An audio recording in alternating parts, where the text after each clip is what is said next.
하나님은 우리의 즐거움 속에서 속삭이시고 양심 속에서 말씀하시며 고통 속에서 외치십니다. 고통은 하나님께서 귀먹은 세상을 깨우기 위해 사용하시는 확성기입니다. C.S. 루이스, 당신은 얼마나 자주 하나님께서 왜 신앙 있는 사람들에게 그렇게도 어려운 일들을 허락하시는지 스스로에게 물어본 적이 있습니까? 왜 기도로 하나님을 찾고 그분과 시간을 보내며 그분의 약속을 신뢰함에도 불구하고 우리는 여전히 고통과 고난, 침묵을 겪는 걸까요?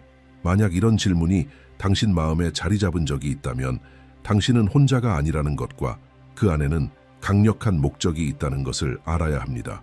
순전한 기독교 모하메드 스크루테이프의 편지 등으로 잘 알려진 유명한 기독교 작가 C.S. 루이스는 이 문제에 깊이 천착했습니다.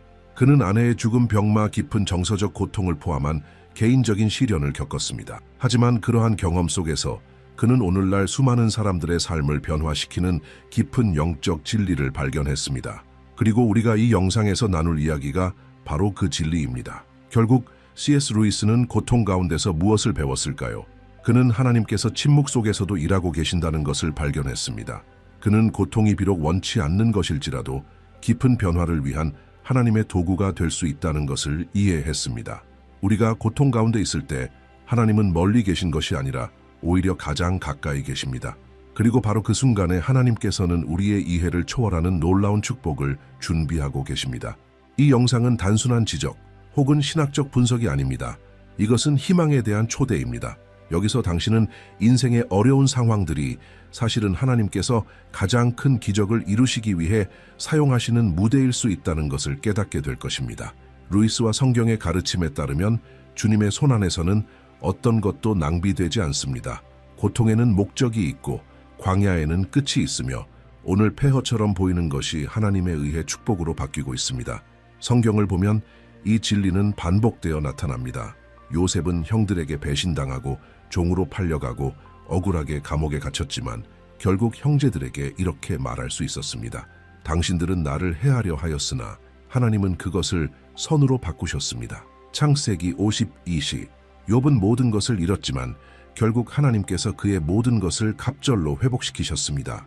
바울은 감옥에 갇히고 매를 맞고 버림받았지만 그 감옥에서 쓴 편지들이 오늘날 전 세계 수많은 신자들에게 믿음의 토대가 되었습니다. 하나님은 고통을 낭비하지 않으십니다. 하나님은 변화시키시고 구속하시며 파괴 속에서도 새로운 길을 여십니다. 그리고 만약 당신이 지금 힘든 상황을 지나고 있다면 이 메시지는 바로 당신을 위한 것입니다. 왜냐하면 요셉과 욥, 바울, 그리고 C.S. 루이스와 함께 하셨던 바로 그 하나님께서 지금 이 순간 당신과도 함께 계시기 때문입니다. 아마도 이렇게 질문하고 있을지 모릅니다. 하지만 내가 어떻게 그것이 사실임을 확신할 수 있을까? 그 해답은 하나님의 성품 자체에 있습니다. 하나님은 신실하십니다. 하나님은 선하십니다. 그리고 하나님은 당신의 순간적인 안락함보다 당신의 영적 변화에 훨씬 더 깊은 관심을 가지고 계십니다. 종종 하나님은 당신을 부수는 경험을 허락하시지만 그것은 당신이 고통받는 것을 원해서가 아니라 진정으로 하나님을 신뢰하는 법을 배우고 성숙해지며 하나님의 시선으로 삶을 바라보고 더 이상 자신을 위해서가 아니라 하나님을 위해 살도록 가르치기 위함입니다. 만약 당신이 고통 가운데서도 끝까지 믿음을 지키기로 결심한다면 하나님은 당신의 모든 눈물을 강력한 간증의 씨앗으로 사용하실 것입니다. 그리고 그뿐만 아니라 당신은 더욱 견고한 믿음, 더욱 깊은 평안 그리고 상황에 좌우되지 않는 기쁨을 경험하게 될 것입니다. 그리고 만약 이런 하나님의 메시지를 계속 받고 싶다면 당신의 영혼을 강하게 하고 매일 믿음을 세워주는 이 메시지들을 놓치지 않기 위해 지금 이 채널을 구독하세요. 그렇게 하면 가장 힘든 순간에도 당신과 함께 걸어가는 믿음의 공동체와 연결될 수 있습니다. 구독 버튼을 누르고 알림종을 활성화하세요. 왜냐하면 큰 축복이 다가오고 있으며 당신은 그것을 놓치고 싶지 않을 테니까요. 원칙 1. 고통은 우리의 진정한 소망이 어디에 있는지를 드러낸다. C.S. 루이스는 이렇게 썼습니다. 우리가 겪는 시련은 우리가 진짜로 어디에 소망을 두고 있는지를 보여준다. 이것은 깊고도 해방적인 진리입니다. 모든 일이 잘 풀릴 때는 하나님을 신뢰한다고 말하는 것이 쉽습니다. 그러나 고통의 순간, 우리가 의지하던 것이 무너질 때야말로 우리의 소망이 진정으로 그리스도께 있는지 아니면 단지 좋은 환경에 있었는지를 알게 됩니다. 루이스는 이것을 단순히 독서나 공부를 통해 이해한 것이 아니라 아내 조이의 죽음이라는 깊은 상실을 통해 몸소 경험했습니다. 그는 자신의 고통을 헤아려 본 슬픔이라는 책에 기록하면서 인생을 통제할 수 있다는 자신의 착각과 마주했다고 고백합니다. 그 고통은 그를 하나님과의 진실한 자리로 이끌었고 그곳에서 믿음은 더 이상 아름다운 이론이 아니라 폭풍 속의 닻이 되었습니다. 성경도 이 사실을 경고합니다. 사도 베드로는 이렇게 말했습니다. 여러분 안에 있는 소망에 대해 묻는 사람에게 언제든지 대답할 수 있도록 준비하십시오. 베드로전서 3:25. 그는 피상적인 소망을 말한 것이 아닙니다. 모든 것이 무너질 때에도 흔들리지 않는 소망을 말하고 있습니다. 그러므로 고통은 일종의 드러내는 자입니다. 우리의 소망이 하나님께 있는지 아니면 결과나 사람, 재정적 안정, 건강 혹은 타인의 인정에 있는지를 보여줍니다. 하나님은 징벌하려는 아버지가 아니라 사랑으로 우리를 진리로 이끄시는 아버지이십니다. 하나님은 이렇게 말씀하십니다. 아들아, 너는 너를 지탱할 수 없는 것에 기대고 있구나. 내가 너의 반석이 되어 주겠다. 아마 당신도 한 번쯤은 모든 것이 잘 돌아가고 있다고 느꼈던 순간이 있었을 것입니다. 하지만 단 한 번의 나쁜 소식, 예상치 못한 상실, 깊은 실망이 당신의 세상을 송두리째 뒤흔들었을 수도 있습니다.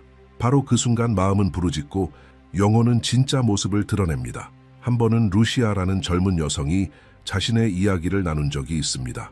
그녀는 오랫동안 미지근한 신앙생활을 이어가고 있었는데 결혼을 며칠 앞두고 약혼자가 일방적으로 관계를 끝냈습니다. 그녀는 무너졌고 몇 달 동안 울며 자신을 고립시키고 하나님은 어디 계시냐고 질문했습니다. 그러나 고통 한가운데에서 그녀는 시편을 읽기 시작했고 다윗의 눈물과 진실한 부르짖음에 깊이 공감하게 되었습니다. 그리고 점차 자신의 믿음이 하나님의 사랑이 아니라 결혼이라는 안정감 위에 세워져 있었다는 사실을 깨달았습니다. 지금 그녀는 완전히 변화된 여인이 되었고 사랑의 아픔을 겪는 다른 젊은 여성들을 돕는 사역을 하고 있습니다. 그녀의 고통은 다리가 되었고 그녀의 무너짐은 그녀의 소망이 어디에 있었는지를 드러내어 그것을 올바른 방향으로 되돌렸습니다. 루이스는 또한 이렇게 말했습니다. 삶이 너무 편안할 때 우리는 하나님을 잊기 쉽다. 그것은 우리가 나쁘기 때문이 아니라 우리가 인간이기 때문입니다. 고통은 비록 원치 않는 것이지만 우리를 다시 중심으로 생명의 근원으로 변치 않으시는 분께로 불러옵니다. 그리고 가장 아름다운 사실은 하나님은 아무것도 낭비하지 않으신다는 것입니다. 하나님은 부서진 조각마저도 새롭게 빚어내십니다. 우리의 소망이 하나님께 굳게 서 있다면 비록 모든 것이 무너질지라도 우리의 마음은 평안을 누릴 수 있습니다. 그것은 현실을 외면하는 평안이 아니라 모든 이해를 초월하는 평안이며 바울이 빌립보서에서 묘사한 그 평안입니다. 루이스는 이 주제를 자신의 소설들에서도 흥미롭게 풀어냅니다.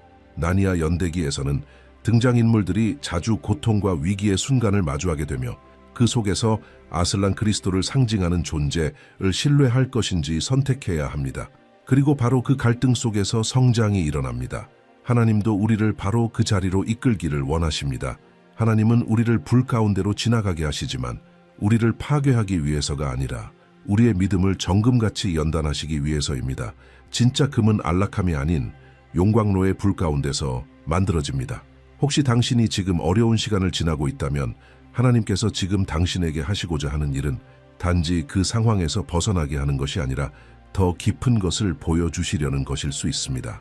바로 당신의 진짜 소망은 어디에 있는가? 라는 질문입니다. 하나님은 당신이 모든 것이 무너질 때에도 그분은 여전히 신실하시다는 사실을 발견하길 원하십니다. 땅이 사라지는 것 같아도 하나님의 팔은 여전히 든든히 당신을 붙들고 계십니다. 그리고 이 혼란 속에서도 당신의 소망이 일시적인 것이 아닌 영원하신 분께 있다면 안정된 삶을 살아갈 수 있다는 것을 알게 되길 원하십니다. 이 원칙을 다음과 같은 루이스의 인용으로 마무리하고 싶습니다. 모든 것이 우리를 떠날 때에도 그리스도는 남아 계신다. 그리고 때로는 우리가 그분을 분명히 보기 위해 다른 모든 것이 떠나야만 한다. 만약 고통이 당신의 삶에서 무언가를 앗아가고 있다면 어쩌면 그것은 영원한 것을 위한 자리를 비우고 있는 것일지도 모릅니다. 원칙 2. 고통은 우리의 영원한 성품을 빚어낸다. C.S. 루이스는 하나님께서 우리의 현재 삶보다 우리가 무엇이 되어가고 있는가에 더 깊은 관심을 가지신다고 믿었습니다.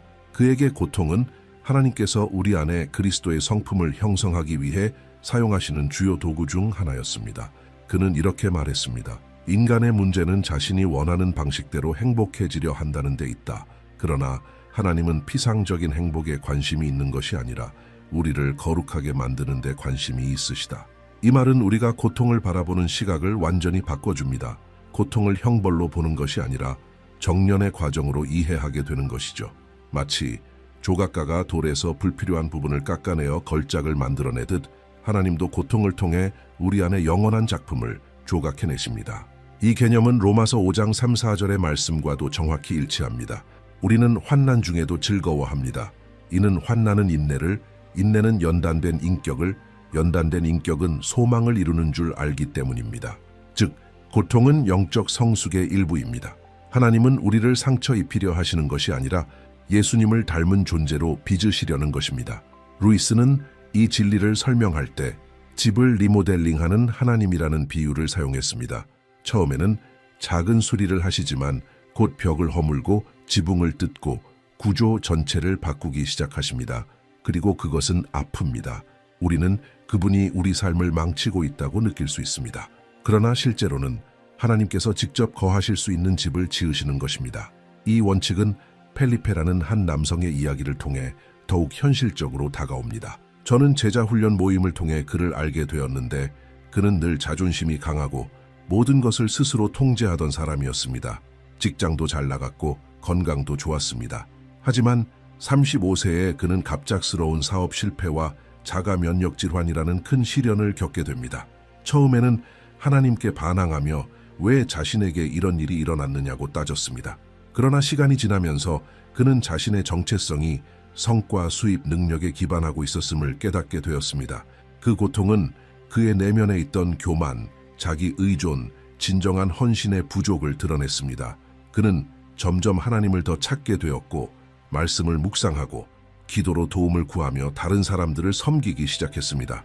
고통은 그를 더 겸손하게 만들었고 더 민감하게 만들었으며 성령의 도우심에 더 의지하게 만들었습니다. 오늘날 펠리페는 눈물을 흘리며 이렇게 고백합니다. 하나님은 내 몸의 병만 고치신 것이 아니라 내 영혼의 병도 고치셨습니다. 하나님께서 우리 안에 영원히 남을 무언가를 형성하시기를 원하신다면 반드시 우리 존재의 가장 깊은 부분에서 일하실 것입니다. 그리고 그것은 항상 편안하지만은 않을 것입니다. 마치 하나님께서 우리의 현재보다 우리의 영혼에 더 헌신하고 계신 것처럼 느껴질 때가 있습니다. 이것은 우리에게 큰 도전이 됩니다. 왜냐하면 우리는 편안함을 최고의 가치로 여기는 문화 속에 살고 있기 때문입니다. 그러나 진정한 그리스도인의 삶은 안락함으로의 초대가 아니라 성장과 변화와 거룩함으로의 부르심입니다. 이 사실을 깨닫게 될 때 우리는 고통을 다른 시선으로 바라보게 됩니다. 고통은 더 이상 적이 아니라 결국 영원한 선물을 안겨주는 엄격한 스승이 됩니다. 예수님은 우리에게 성령을 위로자로 약속하셨습니다. 마치 마취제처럼 고통을 없애주는 분이 아니라 우리와 함께 고통의 한가운데를 지나가며 가르치시고 다듬으시고 강하게 하시는 분으로 주신 것입니다. 이 진리를 받아들이면 고통은 독을 잃습니다. 위협이 아닌 기회가 됩니다. 왜 내가 이런 일을 겪고 있는가? 라는 질문 대신 주님, 이 상황에서 무엇을 배우기를 원하십니까? 라는 질문으로 바뀝니다. 이러한 태도는 자연스럽지 않습니다. 성령의 열매이며 성숙한 믿음의 결과입니다. 모든 고통은 우리를 하나님의 마음과 더 깊이 일치시킬 수 있는 잠재력을 가지고 있습니다. 고통이 없이는 누구도 더 겸손해지거나 자비로워지거나 그리스도를 닮을 수 없습니다. 고통이 마법 같은 힘을 지닌 것이 아니라 고통이 우리를 무너뜨리기 때문입니다. 그리고 하나님은 깨어진 마음 안에서 가장 깊이, 가장 탁월하게 일하십니다. 다윗도 이 진리를 알고 있었기에 시편 51편에서 이렇게 고백했습니다. 하나님께서 구하시는 제사는 상한 심령이라. 하나님이여, 상하고 통회하는 마음을 주께서 멸시하지 아니하시리이다. 당신이 아는 가장 자비롭고 성숙하며 지혜로운 사람들을 떠올려 보십시오. 그들은 대부분 깊은 고통을 겪은 사람들입니다. 이것은 결코 우연이 아닙니다. 그것은 질그릇 같은 인생 안에 그리스도의 성품이 형성되고 있다는 증거입니다. 그리스도인은 단순히 착한 사람이 되기 위해 부름받은 것이 아니라 완전히 새롭게 변화되도록 부름받은 존재입니다. 그리고 그 변화는 고통을 동반합니다. 금이 불로 정련되듯 우리의 믿음도 고통으로 순결해집니다. 이 원칙을 아름답게 요약하는 한 문장이 있습니다. 자신을 살아있는 집이라고 상상해 보십시오. 하나님께서 그 집을 고치기 위해 오십니다. 처음에는 무엇을 하시는지 이해가 됩니다. 그러나 어느 순간 하나님께서 그 집을 심하게 두드리기 시작하십니다. 왜 그럴까요? 하나님은 당신이 상상했던 것과는 전혀 다른 집을 짓고 계시기 때문입니다. 하나님은 그 집에 거하시기를 원하십니다. 이것이 바로 그리스도인의 삶의 본질입니다. 하나님은 단지 우리를 더 나은 사람이 되게 하시는 것이 아니라 우리를 완전히 새롭게 빚으시는 것입니다. 그러므로 고통이 찾아올 때, 그리고 반드시 올 것입니다. 기억하십시오. 하나님은 당신의 눈에 보이는 것보다 훨씬 더 크고 깊은 일을 하고 계십니다. 하나님은 당신의 성품을 영원을 위해 다듬고 계십니다. 하나님은 당신 안에 그리스도를 형성하고 계십니다. 그리고 마지막 날 모든 것이 드러날 때 당신은 깨닫게 될 것입니다. 모든 눈물, 모든 상실, 모든 인내의 순간이 정말로 그럴 만한 가치가 있었음을 하나님께서 당신 안에 세우고 계신 것은 바로 영원한 것이기 때문입니다. 하나님은 역사의 전체 그림을 보시지만 우리는 그저 작은 조각만 볼 수 있습니다. 이것은 마치 자수의 뒷면을 바라보는 것과 같습니다. 뒤에서 보면 실이 얽히고 설켜 엉망처럼 보이고 풀리지 않은 매듭투성이입니다. 하지만 하나님은 정면을 보고 계십니다. 그분은 각 실이 정확한 자리에 있으며 아름다운 작품을 만들어가고 계십니다. 이것이 바로 기독교 신앙의 가장 큰 도전 중 하나입니다. 논리도 감정도 반대할 때 하나님의 선하심을 신뢰하는 것. 이 믿음은 단순한 말이 아닙니다. 그의 아내가 긴 암투병 끝에 세상을 떠났을 때 그는 이렇게 썼습니다. 나는 하나님이 존재하지 않을까봐 두려운 것이 아니다. 하나님이 정말 존재하시며 지금 내가 겪는 이 고통과 같은 분이실까봐 두렵다. 그것은 깊은 고통의 외침이었습니다. 하지만 그 순간에도 그는 하나님에게서 도망치지 않았습니다. 그는 질문했고 울었고 소리쳤지만 그 모든 것을 하나님의 임재 안에서 했습니다. 그리고 그 자리에서 서서히 빛이 다시 비추기 시작했습니다. 이러한 태도가 고통을 기적의 밭으로 바꾸는 열쇠입니다. 외적인 기적이 아니라 가장 위대한 기적인 내면의 변화입니다. 성경은 이런 이야기로 가득합니다. 요셉은 형제들에게 배신당하고 억울하게 감옥에 갇히고 잊혀졌습니다. 그러나 결국 형제들을 다시 만났을 때 그는 이렇게 말합니다. 당신들은 나를 해하려 했지만 하나님은 그것을 선으로 바꾸셨습니다. 이 변화는 단번에 일어난 것이 아닙니다. 수년이 걸렸고 많은 눈물이 필요했습니다. 그러나 결말은 영광스러웠습니다. 하나님은 요셉을 회복시키셨을 뿐 아니라 그의 가족과 한 나라를 구하는 도구로 사용하셨습니다. 이러한 반전이 바로 하나님께서 비록 종종 침묵 가운데서 이루실 수 있는 일입니다. 어느 설교에서 그는 고통을 어두운 방 안에 있는 것에 비유했습니다. 그곳에는 보이지는 않지만 예술가가 작업 중입니다. 망치질 소리, 부서지는 소리, 낯선 진동, 그 모든 것이 형성되고 있는 작품의 일부입니다. 아름답지도 않고 편안하지도 않지만 그 작품은 완전한 손에 의해 만들어지고 있습니다. 당신도 지금 그 방 안에 있을 수 있습니다. 당신의 삶을 바라보며 이렇게 생각할지도 모릅니다. 이 안엔 아무런 아름다움이 없어. 그저 고통뿐이야. 그러나 만약 당신이 응답을 얻지 못하더라도 하나님께 그 일을 맡긴다면 하나님은 그 고통을 통해 누군가를 축복하시고 당신의 믿음을 견고히 하시며 그분의 이름에 영광을 돌리게 하실 것입니다. 오늘 흘리는 눈물이 내일은 간증이 될 수 있습니다. 지금의 부당함처럼 보이는 상황이 당신의 인생의 새로운 계절을 여는 문이 될 수 있습니다. 고통 자체가 선해서가 아니라 하나님이 선하시기에 악으로부터도 선을 이루실 수 있기 때문입니다. 그는 하나님께서 고통을 결코 헛되이 하지 않으신다고 믿었습니다. 하나님은 어두운 색조로도 아름다움을 그려내시는 신적 예술가이십니다. 그리고 그 그림이 완전히 드러나는 날은 영원 속일지라도 우리는 믿을 수 있습니다. 모든 것은 반드시 정당화될 것입니다. 지금은 이해되지 않는 부분들까지도, 아직도 아픈 상실까지도, 이루어지지 않은 꿈들까지도 모든 것이 하나님을 사랑하는 자들을 위해 선을 이루기 위해 사용될 것입니다. 원칙 4. 이해하지 못해도 따를 때 하나님을 향한 신뢰는 자라난다. 가장 강력한 가르침 중 하나는 참된 믿음이란 하나님께서 하시는 모든 일을 이해하는 데 있지 않고 아무것도 이해되지 않을 때에도 계속 걸어가는 데 있다는 것이다. 그는 이렇게 말했다. 믿음은 우리의 기분이나 상황이 변해도 우리가 믿는 것을 끝까지 붙잡는 행위이다. 그에게 있어 믿음은 일시적인 종교적 감정이 아니라 감정이 반대할 때조차도 하나님을 신뢰하기로 날마다 결단하는 선택이었다. 이것이 바로 성숙한 신뢰이며 어둠 속에서 태어나고 고통 가운데서 자라며 모든 것이 메마른 것처럼 보일 때 꽃 피운다.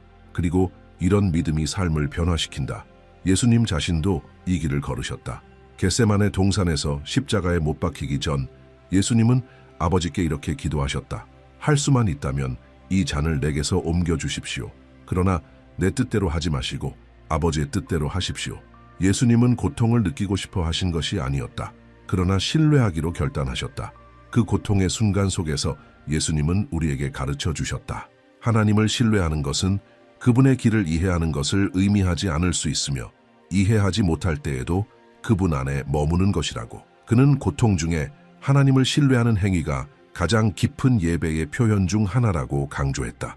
그것은 이렇게 고백하는 것이다. 주님, 나는 이해하지 못하지만 주께서 선하신 분임을 압니다. 나는 길이 보이지 않지만 주께서 신실하신 분임을 압니다. 이 진리는 로베르토라는 청년의 이야기에서 더욱 현실적으로 다가온다. 그는 청년 시절 모두를 선교 사역에 바쳤다. 18살부터 모든 것을 내려놓고 빈민 지역에서 섬기고 외딴 마을에서 복음을 전하며 새신자들을 제자 훈련하는 삶을 살았다. 그러나 29살에 그는 공격적인 암을 진단받았다. 처음에는 충격이었고 그 다음에는 분노가 찾아왔다. 그는 말했다. 왜 하필 나인가요? 나는 내 인생을 하나님께 바쳤는데. 이어진 수개월 동안 그는 수많은 검사와 입원, 육체적 고통을 겪었고 그보다 더 깊은 영혼의 고통을 겪었다. 친구들은 치유를 위해 기도했고 교회는 간절히 중보했지만 병세는 나아지지 않았다. 그 시기에 로베르토는 일기를 쓰기 시작했다. 감정을 쏟아내기 위한 것이 아니라 침묵 속에서 하나님께서 말씀하시는 모든 것을 기록하기 위해서였다. 그가 남긴 글 중 가장 인상 깊은 한 문장은 이렇다. 오늘 나는 아무것도 느끼지 않는다. 믿음도 없고 소망도 없다. 그러나 나는 신뢰하기로 선택한다. 고통이 오기 전 나는 이 하나님을 알았고 그분은 변하지 않으시기 때문이다. 내 안에 모든 것이 포기하라고 외치지만 나는 그분 안에서 쉼을 선택한다. 이것이 그가 감탄했던 믿음이었다. 표적을 요구하는 믿음이 아니라 보지 못해도 계속 신뢰하는 믿음이었다. 로베르토는 육체적으로 치유되지 않았다. 그는 몇 달 후 세상을 떠났다. 그러나 그의 이야기는 수백 명의 삶에 영향을 미쳤다. 그가 남긴 일기는 책으로 출간되었고 많은 청년들이 더 큰 열정으로 사역하게 되었다. 지금도 그의 간증은 지친 사람들의 믿음을 붙잡아주고 있다. 그는 모든 것을 이해하지는 못했다. 그러나 그는 신뢰했다. 그리고 그것이 모든 것을 바꾸었다. 루이스는 또한 하나님의 침묵 속에서야말로 우리가 신뢰를 가장 깊이 배운다고 말했다. 우리의 기도가 천장을 넘지 못하는 것처럼 느껴질 때, 하늘은 회색이고 마음은 무거울 때 바로 그 순간에 진짜 신뢰가 드러난다. 그것은 어둠 속을 걷는 아이가 아버지의 손을 꼭 잡고 가는 것과 같다. 아무것도 보이지 않지만 누구의 손을 잡고 있는지 알기에 신뢰하는 것이다. 하나님과의 동행도 이와 같다. 밝은 길도 있고 그림자의 길도 있다. 그러나 아버지의 마음을 아는 사람은 그분이 결코 버리지 않으신다는 것을 알기에 끝까지 남는다. 성경은 이것을 잠언 3장 5, 6절에서 이렇게 말한다. 너는 마음을 다하여 여호와를 신뢰하고 내 명철을 의지하지 말라. 너는 범사의 그를 인정하라. 그리하면 내 길을 지도하시리라. 이해하려 하기보다는 신뢰하는 것이다. 하나님과 함께 걷는 시간이 길어질수록 우리는 종종 하나님께서 우리가 원하는 것을 당장 주지 않으심으로써 오히려 우리를 보호하신다는 사실을 깨닫게 된다. 루이스는 말했다. 만약 하나님께서 우리의 모든 바람을 즉시 들어주신다면 그분은 사랑의 아버지가 아니라 마치 요술램프의 요정처럼 보이게 될 것이다. 그러나 하나님은 선하시기에 때로는 안 된다 혹은 기다려라고 말씀하신다. 이런 신뢰는 하루아침에 생기지 않는다. 그것은 쌓여간다. 그리고 종종 눈물로 쌓여간다. 우리는 때로 모든 방법을 다 써보고도 아무것도 되지 않을 때에야 비로소 진정으로 하나님을 신뢰하게 된다. 바닥을 치고 아무 힘도 없을 때 우리는 비로소 하나님이 충분하신 분임을 알게 된다. 루이스는 이렇게 썼다. 하나님만이 당신에게 필요한 전부라는 것을 알게 되는 순간은 하나님만이 당신에게 남은 전부일 때다. 이것은 단지 아름다운 문장이 아니라 고통과 경험 속에서 나온 깊은 현실이다. 이 사실을 깨달을 때 우리는 모든 답을 갖고 있지 않아도 한 걸음을 내디딜 수 있게 된다. 그리고 그렇게 신뢰하며 내딛는 매 걸음은 우리의 믿음을 더욱 단단하게 만드는 벽돌이 된다. 신뢰는 모든 것이 괜찮은 척하는 것이 아니다. 하나님을 신뢰하는 것은 고통을 부정하는 것이 아니라 그 고통이 결코 마지막 말이 되지 않을 것임을 믿는 것이다. 모든 것이 어둡게 느껴질지라도 하나님은 여전히 일하고 계심을 아는 것이다. 그는 편안한 삶을 살았기에 하나님을 신뢰한 것이 아니다. 그는 고통을 알았고 그 고통 속에서도 하나님의 사랑이 모든 것을 붙들고 있음을 경험했기에 신뢰했다. 모든 것을 이해하지 못하면서도 하나님을 신뢰하는 것은 어쩌면 우리가 세상에 줄 수 있는 가장 강력한 증거일 것이다. 그것은 삶으로 말하는 것이다. 상황이 어떻든 하나님은 여전히 합당하십니다. 그리고 이런 믿음이 평범한 사람들을 살아있는 하나님의 증인으로 변화시킨다. 원칙 5. 하나님은 기다림의 시간을 더 큰 축복을 위한 준비로 사용하신다. 루이스는 기독교 신앙에서 가장 어려운 부분 중 하나는 고통 그 자체가 아니라 기다림이라는 것을 잘 알고 있었다. 고통과 약속 사이, 간구와 응답 사이의 그 중간 시간, 그는 여러 글에서 하나님이 시간을 어떻게 사용하시는지 자주 언급했다. 우리에게는 지연처럼 보이는 것이 하나님께는 건설이라는 것이다. 루이스는 이렇게 말했다. 하나님께서 우리에게 어떤 갈망을 그렇게 깊이 주셨다면 그것을 어떤 방식으로든 이루시려는 뜻이 있으시다는 것을 나는 확신합니다. 하지만 그 갈망과 성취 사이의 시간이야말로 하나님이 우리를 빚으시는 자리입니다. 다시 말해 기다림의 시간은 결코 낭비되는 시간이 아니다. 그것은 준비의 시간이다. 이 진리는 성경이 가르치는 내용과도 깊이 연결된다. 아브라함은 아들의 약속을 25년 동안 기다렸다. 요셉은 애굽의 총리가 되기 전에 수년 동안 감옥에서 잊힌 채 지냈다. 다윗은 어린 시절 왕으로 기름 부음을 받았지만 수많은 도망과 위협, 외로움을 겪으며 오랜 시간이 지난 뒤에야 왕이 되었다. 이들 모두는 기다리는 동안 변화되었다. 하나님은 단지 기적을 미루신 것이 아니라 그 축복을 감당할 수 있는 마음을 준비하고 계셨던 것이다. 루이스는 기다림을 하나의 영적 학교로 보았다. 그 안에서 우리는 인내를 배우고 신뢰를 배우며 겸손과 의존을 훈련받는다. 우리는 다듬어지고 정결하게 되고 준비된다. 비록 불편하고 아프지만 그것은 꼭 필요한 과정이다. 우리는 때로 정당한 기도를 한다. 치유, 회복된 결혼, 새로운 직장, 삶의 재시작. 그런데 하나님의 침묵을 무관심으로 오해한다. 하지만 루이스는 그 반대를 말한다. 침묵은 하나의 응답일 수 있다는 것이다. 그 응답은 이렇게 말하는 것일지 모른다. 아직은 때가 아니다. 아직은 너도 내가 준비 중인 것도 완성되지 않았다. 이 원칙은 엘리아나라는 여성의 삶을 통해 생생하게 드러난다. 그녀는 수년 동안 선교사가 되는 것을 꿈꿨다. 신학교에 다니고 모든 준비를 마치고 간절히 기도했지만 문은 열리지 않았다. 그녀는 주변 사람들이 파송되고 사역이 진행되는 모습을 보며 스스로에게 물었다. 하나님은 나를 잊으신 걸까? 거의 7년 동안 그녀는 지역 교회에서 비서로 일하며 행정 업무를 맡고 보이지 않는 곳에서 헌신했다. 그것은 자신이 상상한 사역이 아니었지만 그녀는 포기하지 않고 그 자리를 지켰다. 시간이 지나면서 그녀는 깨닫기 시작했다. 하나님은 그 시간을 통해 그녀가 선교 현장에서는 절대 배울 수 없는 것들을 가르치고 계셨다는 것을, 질서, 조직력, 사역적 안목, 타인을 향한 섬세한 배려, 마침내 한 국제 선교 단체가 엘리아나를 프로젝트 리더로 초대했을 때 그녀는 준비되어 있었다. 놀라운 것은 그 사역지에서 마주한 수많은 도전들이 바로 하나님께서 기다림의 시간 동안 그녀 안에 빚어오신 능력들을 정확히 요구했다는 점이다. 엘리아나는 오늘 이렇게 확신에 차서 말한다. 하나님께서 나를 그때 보내셨다면 나는 실패했을 것입니다. 기다림의 시간 동안 그분은 나를 다듬으셨습니다. 그녀의 기다림은 지연이 아니었다. 그것은 훈련이었다. 루이스는 하나님을 이렇게 묘사했다.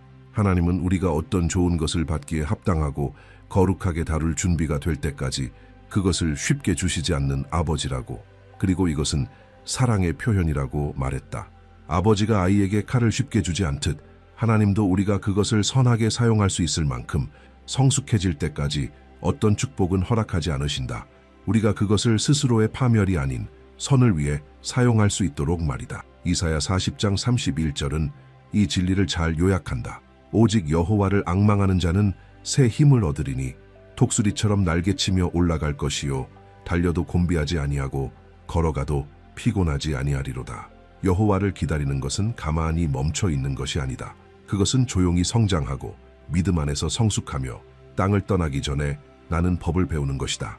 바로 그 은밀한 시간 안에서 힘이 새로워진다. 그리고 마침내 응답이 도착할 때 우리는 더 이상 예전의 우리가 아니다. 우리는 준비되어 있다. 만약 당신이 지금 사이에 있다고 느낀다면 하나님께서 약속하신 것과 그것이 아직 이루어지지 않은 현실 사이에서 이것을 기억하라. 기다림은 벌이 아니라 돌보심이다. 약속하신 하나님은 반드시 이루실 뿐만 아니라 당신을 준비시키는 일에도 신실하신 분이시다. 루이스는 하나님의 역사는 항상 깊고 본질적이라고 말한다. 하나님은 겉모습만 짓지 않으신다. 그렇기 때문에 하나님의 시간은 우리의 시간과 다르지만 언제나 완벽하다.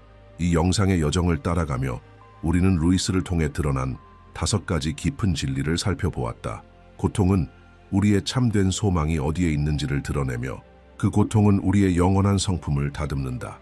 하나님은 우리가 이해하지 못하는 순간에도 고통을 아름다움으로 바꾸시며 모든 것이 혼란스러울 때에도 계속 믿고 따르기로 결정할 때 신뢰는 더욱 깊어진다. 그리고 마지막으로 기다림의 시간은 결코 낭비가 아니라 더 큰 축복을 위한 준비 과정임을 배웠다. 이 원칙들은 이론이 아니다. 그것들은 실제이며 살아있는 믿음의 여정을 반영한다. 루이스처럼 그리고 지금도 폭풍 속에서도 믿음을 잃지 않고 걸어가고 있는 수많은 사람들처럼 말이다. 고통은 끝이 아니다.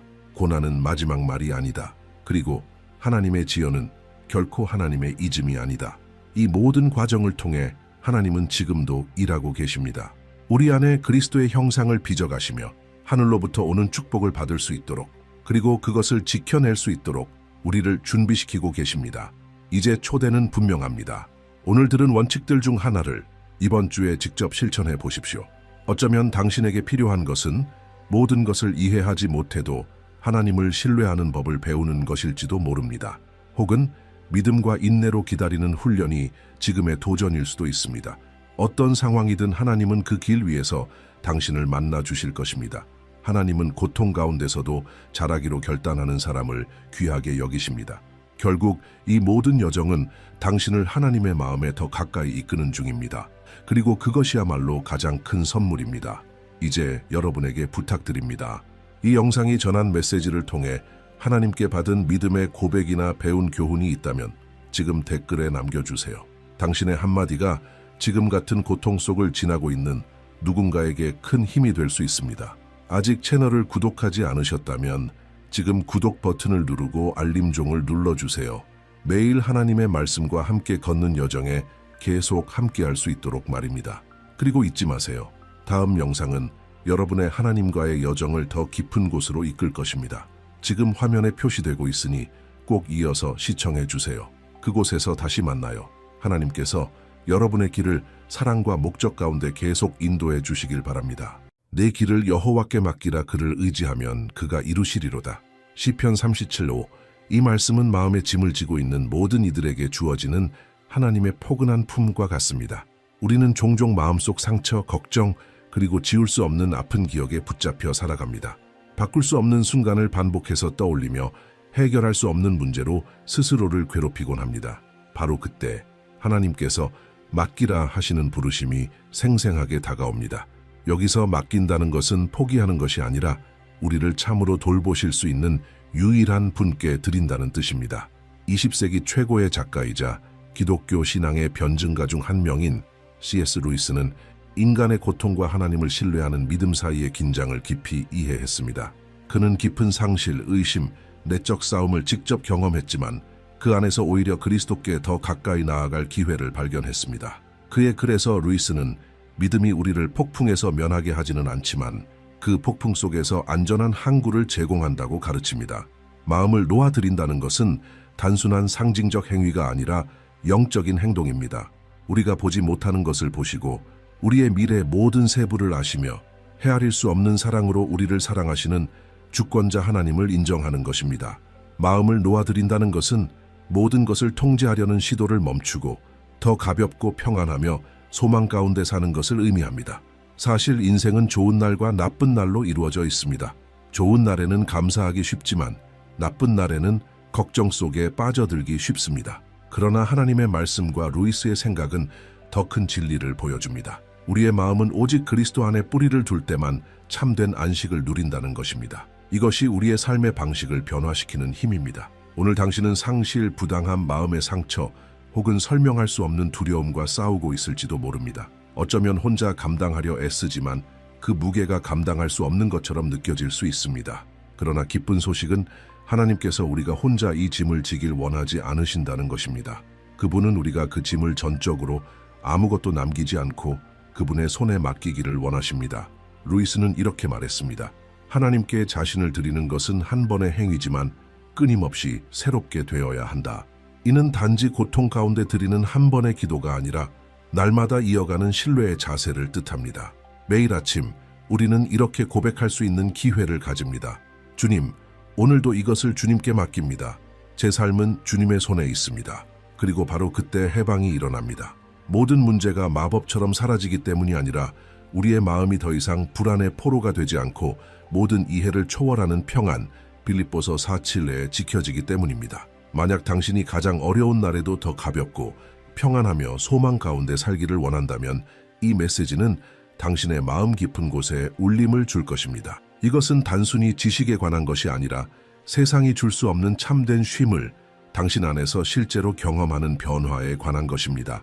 그리고 계속하기 전에 채널을 구독하고 알림을 설정하시길 권합니다. 그러면 매일 당신의 믿음을 세워주고 마음을 따뜻하게 하며 하나님께서 당신의 삶의 모든 세부를 돌보고 계심을 기억하게 하는 메시지를 받을 수 있습니다. 여기에 모든 영상은 영적으로 성장하고 주님께 더 가까이 다가갈 기회입니다. 마음을 준비하세요. 이제 우리가 감당할 수 없는 것을 하나님의 손에 맡기는 방법과 그것이 어떻게 우리의 여정을 완전히 변화시킬 수 있는지 함께 발견해 봅시다. 원칙 1. 상황보다 하나님의 돌보심을 신뢰하기. CS. 루이스는 종종 믿음을 깜깜한 어둠 속에서 친구의 손을 꼭 잡는 것에 비유했습니다. 길이 보이지 않아도 그 친구가 어디로 이끄는지 알고 있다고 믿는 것입니다. 이것이 첫 번째 원칙의 핵심입니다. 상황이 정반대라고 외치는 것 같을 때에도 하나님의 돌보심을 신뢰하는 것. 성경은 이렇게 분명하게 말합니다. 너는 마음을 다하여 여호와를 신뢰하고 내 명철을 의지하지 말라. 잠언 3:5. 루이스는 믿음이 순간적인 감정에 기반한 것이 아니라 하나님의 성품을 굳게 믿는 결단임을 잘 알고 있었습니다. 믿음은 우리가 통제할 수 없는 것뿐 아니라 스스로 해결할 수 있다고 생각하는 것까지도 하나님께 맡기는 행위입니다. 우리는 종종 믿음을 낙관주의와 혼동합니다. 낙관주의는 모든 일이 잘 될 것이라고 기대하는 것이고 믿음은 그렇지 않더라도 평안을 누리는 것입니다. 루이스는 하나님께서 도전 없는 삶을 약속하신 것이 아니라 모든 일에서 우리의 유익을 위해 일하신다고 보장하신다. 로마서 8:28고 상기시킵니다. 그리고 이 약속은 맑은 날이든 흐린 날이든 모든 날에 유효합니다. 우리 인간의 마음은 무슨 일이 일어나고 있는지 이해하지 못할 때 그 빈자리를 채우고 싶어 합니다. 우리는 가설을 세우고 최악을 상상하며 오래된 상처를 다시 떠올립니다. 그러나 하나님을 신뢰한다는 것은 정반대입니다. 하나님께로부터 오지 않은 생각을 거절하고 그 대신 변함없는 그분의 사랑 안에서 쉬는 것입니다. 이를 좀 더 구체적으로 이해하려면 아버지가 운전하는 차의 뒷좌석에서 평온하게 잠든 아이를 떠올려 보세요. 아이는 경로, 교통, 기름 걱정을 하지 않습니다. 운전자를 믿기 때문에 안전하다고 알고 있습니다. 하나님을 신뢰하는 것도 이와 같습니다. 운전대를 붙잡으려는 시도를 멈추고 그분이 길을 아신다는 확신 속에 안식하는 것입니다. 현실 속에서 이런 신뢰는 단순한 행동으로 나타납니다. 행동하기 전에 기도하고 마음의 평안을 빼앗는 상황을 하나님께 맡기며 전체 그림이 보이지 않아도 목적이 있음을 믿는 것을 선택하는 것입니다. 예를 들어 재정적으로 어려운 시기를 지나고 있다면 하나님을 신뢰한다는 것은 손 놓고 있는 것이 아니라 신중하게 행동하고 해결책을 찾으며 동시에 정해진 때에 하나님이 길을 열어주실 것을 믿으며 마음을 불안에서 자유롭게 지키는 것입니다. 루이스는 믿음이 매일의 훈련을 통해 강해진다고 믿었습니다. 마치 근육이 운동으로 자라듯이 말입니다. 더 많이 신뢰하기를 배우려면 매일 그 신뢰를 실천하는 자리로 자신을 두어야 합니다. 아침에 일어나 이렇게 고백할 수 있습니다. 주님, 오늘 무슨 일이 기다리고 있는지 모르지만 주님께서 주관하고 계심을 믿습니다. 이 단순한 문장이 내면의 평안을 여는 열쇠가 될 수 있습니다. 루이스가 늘 강조했던 중요한 점이 있습니다. 신뢰는 현실을 외면하는 것이 아니라 영혼의 관점으로 현실을 바라보는 것입니다. 지금은 이해할 수 없는 일일지라도 언젠가 우리는 하나님께서 모든 세부를 세심하게 돌보고 계셨음을 분명히 알게 될 것입니다. 이 시각은 우리가 상실, 부당함, 불확실함을 대하는 방식을 바꿉니다. 또한 신뢰는 단발적인 사건이 아니라 지속적인 행위임을 기억해야 합니다. 한 번 하고 끝나는 것이 아니라 흐르는 강물처럼 매일 매 결정마다 다시 선택하는 것입니다. 예를 들어 당신이 의료 치료를 받았지만 기대했던 결과를 얻지 못했을 수 있습니다. 그때 마음이 원망으로 가득 차는 대신 눈에 눈물이 고이더라도 이렇게 고백할 수 있습니다. 주님, 저는 이해하지 못하지만 주님은 선하시고 무엇을 하시는지 아신다는 것을 믿습니다. 이런 종류의 맡김은 결코 쉽지 않지만 참으로 자유롭게 합니다. 루이스는 또한 하나님은 결코 실패하지 않으신다고 우리에게 상기시킬 것입니다. 하나님은 우리가 기대하는 방식으로 일하시지 않을 수 있지만 언제나 우리를 그분께 더 가까이 이끄는 최선의 방법으로 일하십니다. 이것은 하나님의 모든 안위가 우리가 보지 못하는 어떤 위험에서 우리를 보호하고 있을 수 있으며 모든 기다림이 더 큰 것을 준비하는 과정일 수 있음을 의미합니다. 문제는 많은 경우 신뢰가 침묵 속에서 시험된다는 것입니다. 우리가 기도하고 즉시 응답을 받지 못하면 하나님이 멀리 계신 것처럼 느낄 수 있습니다. 그러나 루이스는 이 침묵을 시험 중인 학생을 지켜보는 교사에 비유했습니다. 교사는 말하지 않지만 여전히 곁에 있으며 그 시험은 우리의 성장을 위한 것입니다. 결국 하나님의 돌보심을 신뢰한다는 것은 문제가 사라졌기 때문에가 아니라 혼자가 아님을 알기에 가벼운 마음으로 사는 것입니다. 우리 안에서 선한 일을 시작하신 분이 그것을 완성하실 것이라는 확신, 빌립보서 1 가운데 걷는 것입니다. 그리고 그리스도의 사랑에서 우리를 끊을 수 있는 것은 아무것도 없다는 약속 안에서 쉬는 것입니다. 이렇게 살기로 결심한다면 당신의 평안은 상황에 좌우되지 않게 될 것입니다. 더 이상 불안한 운전자가 아니라 신뢰하는 승객처럼 살게 될 것입니다. 그리고 이 변화는 단지 당신이 인생을 대하는 방식을 바꿀 뿐만 아니라 주변 사람들이 당신을 통해 하나님을 바라보는 방식도 변화시킬 것입니다. 원칙 2. 고난을 변화의 길로 바라보기. C.S. 루이스에게는 인상적인 말이 있습니다. 하나님은 우리의 기쁨 속에서는 속삭이고 양심 속에서는 말씀하시지만 고통 속에서는 외치신다. 그는 이 말을 고난을 미화하기 위해 한 것이 아니라 종종 고통 속에서야 비로소 우리의 시선이 하나님께 향한다는 것을 일깨우기 위함이었습니다. 루이스에게 고난은 단순한 짐이 아니라 믿음을 빚어가는 도구였습니다.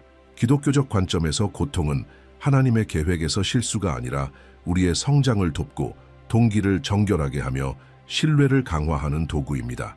성경도 로마서 5:3-4에서 이렇게 말합니다. 환난은 인내를, 인내는 연단을, 연단은 소망을 이루는 줄 알미로다. 하지만 우리가 고통 가운데 있을 때 이런 논리는 멀게 느껴집니다. 상실, 부당함, 외로움 속에서는 그저 위로와 안도감을 원할 뿐입니다. 루이스 역시 이 마음을 잘 이해했습니다. 그는 아내를 암으로 잃었고 깊은 신앙의 위기를 겪었습니다. 그럼에도 불구하고 그는 하나님이 단 한 방울의 눈물도 헛되이 하지 않으신다는 결론에 이르렀습니다. 더 잘 이해하려면 금이 정제되는 과정을 떠올려 보세요. 금은 불 속에 넣어져 모든 불순물이 표면으로 떠오르고 제거될 때까지 견뎌야 합니다. 이 과정은 강도 높고 고통스럽지만 없이는 금이 빛날 수 없습니다. 루이스는 고난을 이렇게 보았습니다. 그것은 벌이 아니라 우리를 정결하게 하는 불입니다. 실제로 이것은 우리가 어려운 일을 겪을 때 두 가지 길 중 하나를 선택할 수 있다는 뜻입니다. 고통이 우리 마음을 굳게 만들도록 내버려 두거나 그것이 우리를 하나님께 더 가까이 이끄는 길이 되게 하는 것입니다.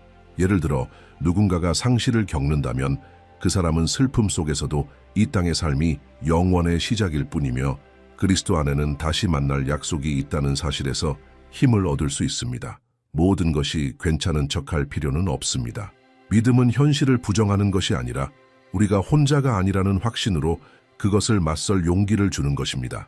마치 폭풍을 지나가는 선원이 멀리 있는 등대를 바라보며 항해하는 것과 같습니다. 그는 여전히 바람과 파도를 느끼지만 등대가 있다는 사실을 압니다. 루이스는 또한 고난이 우리에게 연민을 가르친다고 말했습니다.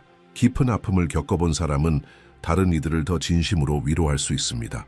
예를 들어 직장을 잃어본 사람은 같은 상황을 겪고 있는 누군가의 이야기를 단순한 위로 문구가 아니라 진짜 공감으로 들을 수 있습니다. 또 한 가지 중요한 점은 고통이 우리가 덧없는 것들에 대한 집착을 내려놓게 만든다는 것입니다. 모든 일이 잘 될 때 우리는 쉽게 사라질 수 있는 것들, 재정적 안정, 건강, 인정에 의지하게 됩니다. 하지만 그것들이 사라질 때 우리는 진정한 안전이 오직 그리스도 안에 있다는 것을 다시금 깨닫게 됩니다. 현실 속에서 고난을 성장의 길로 바꾸는 것은 작은 결정에서 시작됩니다. 의지가 없어도 기도하기, 말씀 속에서 위로를 찾기, 믿음의 공동체와 가까이 지내기, 그리고 무엇보다 하나님께서 이 시기를 더 큰 목적의 일부로 사용하시도록 마음을 여는 것입니다. 예를 들어 누군가가 심각한 진단을 받았다고 생각해 보세요. 그 사람은 같은 상황을 겪고 있는 다른 이들에게 살아있는 소망의 증인이 될 수 있습니다. 어쩌면 그 고통 때문에 그는 삶, 가족, 그리고 하나님과의 시간을 더 귀하게 여기게 될지도 모릅니다. 루이스는 하나님께서 불가능해 보이는 자리에서도 아름다움을 끌어내실 수 있다고 믿었습니다. 이 땅에서 모든 이유를 다 이해하게 되는 것은 아닙니다. 많은 답은 오직 영원 속에서만 알게 될 것입니다. 그러나 지금 여기서 우리는 왜가 아니라 무엇을 위하여를 붙들고 살아갈 수 있습니다. 이것이 나를 어떻게 변화시키고 있는가? 이것이 내 성품을 어떻게 다듬고 있는가? 이것이 나를 하나님께 더 가깝게 만들고 있는가? 고통이 단순한 적이 아니라 스승이 될 때 놀라운 일이 일어납니다. 우리는 어둠 속에서도 하나님의 손길을 보기 시작합니다. 이것이 고통을 없애주지는 않지만 그것을 견뎌낼 힘을 줍니다. 루이스는 고난을 다리로 보았습니다. 건너기는 불편하지만 더 나은 곳으로 우리를 인도하는 데 꼭 필요한 다리, 그리고 시간이 지나 뒤돌아보면 그 다리를 건넌 경험이 우리를 더 강하고 더 겸손하며 하나님의 은혜에 더 민감한 사람으로 만들었다는 것을 깨닫게 됩니다. 여기서 주어진 부르심은 분명합니다. 고난을 단지 위협으로 여기며 도망치지 마십시오. 그것을 하나님께서 편안한 시기에는 결코 건드리지 않으실 삶의 영역까지 만지실 기회로 보십시오.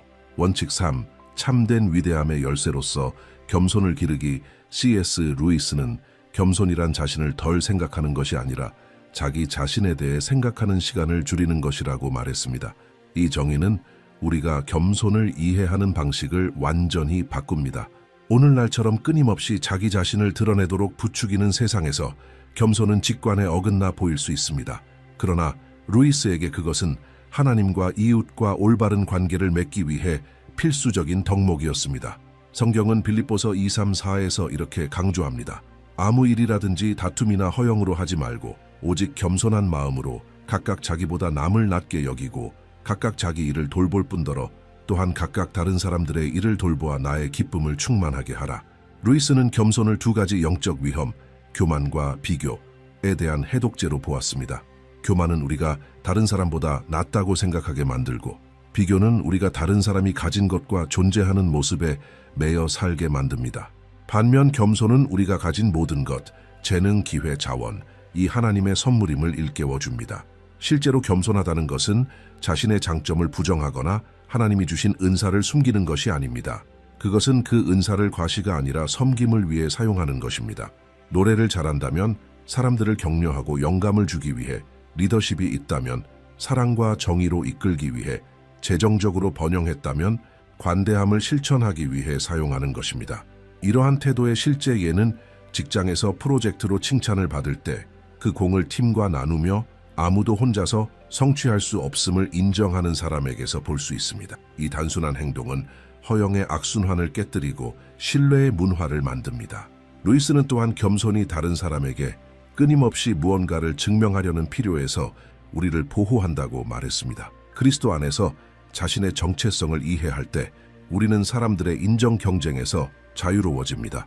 이 자유는 우리로 하여금 타인의 의견에 얽매이지 않고 더 가볍게 살 수 있게 합니다. 두 친구가 대화하는 장면을 상상해 보세요. 한 사람은 자신의 성취를 쉬지 않고 이야기하며 상대를 감동시키려 하고, 다른 한 사람은 주의 깊게 듣고 질문하며 격려합니다. 누가 더 겸손합니까? 대개는 자신을 드러내기보다 상대를 세워주는데 관심을 두는 사람입니다. 겸손은 배움에도 필수적입니다. 교만한 사람은 이미 다 안다고 생각하지만 겸손한 사람은 언제나 성장에 열려 있습니다. 루이스는 하나님께서 자신으로 가득 차 있지 않은 마음에 더 분명히 말씀하신다고 믿었습니다. 겸손은 들을 수 있는 공간을 만들기 때문입니다. 하나님의 음성뿐 아니라 하나님이 다른 사람들에게 주신 지혜까지도 말입니다. 흥미로운 점은 겸손이 저절로 생기지 않는다는 것입니다. 그것은 길러져야 합니다. 감사는 늘리고 불평은 줄이기, 잘못했을 때 사과하기, 다른 사람의 공로를 인정하기, 인정받지 않아도 기꺼이 섬기는 일에 나서기 같은 작은 실천들이 도움이 됩니다. 예를 들어 교회나 공동체에서 아무도 맡으려 하지 않는 일을 자원해서 할 수 있습니다. 루이스는 하나님 보시기에 방을 청소하거나 커피를 나누는 일이 사랑과 겸손으로 한다면 설교를 전하는 일만큼이나 가치 있다고 말했을 것입니다. 겸손을 기르는 또 다른 방법은 하나님께서 우리를 어디에서 건져내셨는지를 기억하는 것입니다.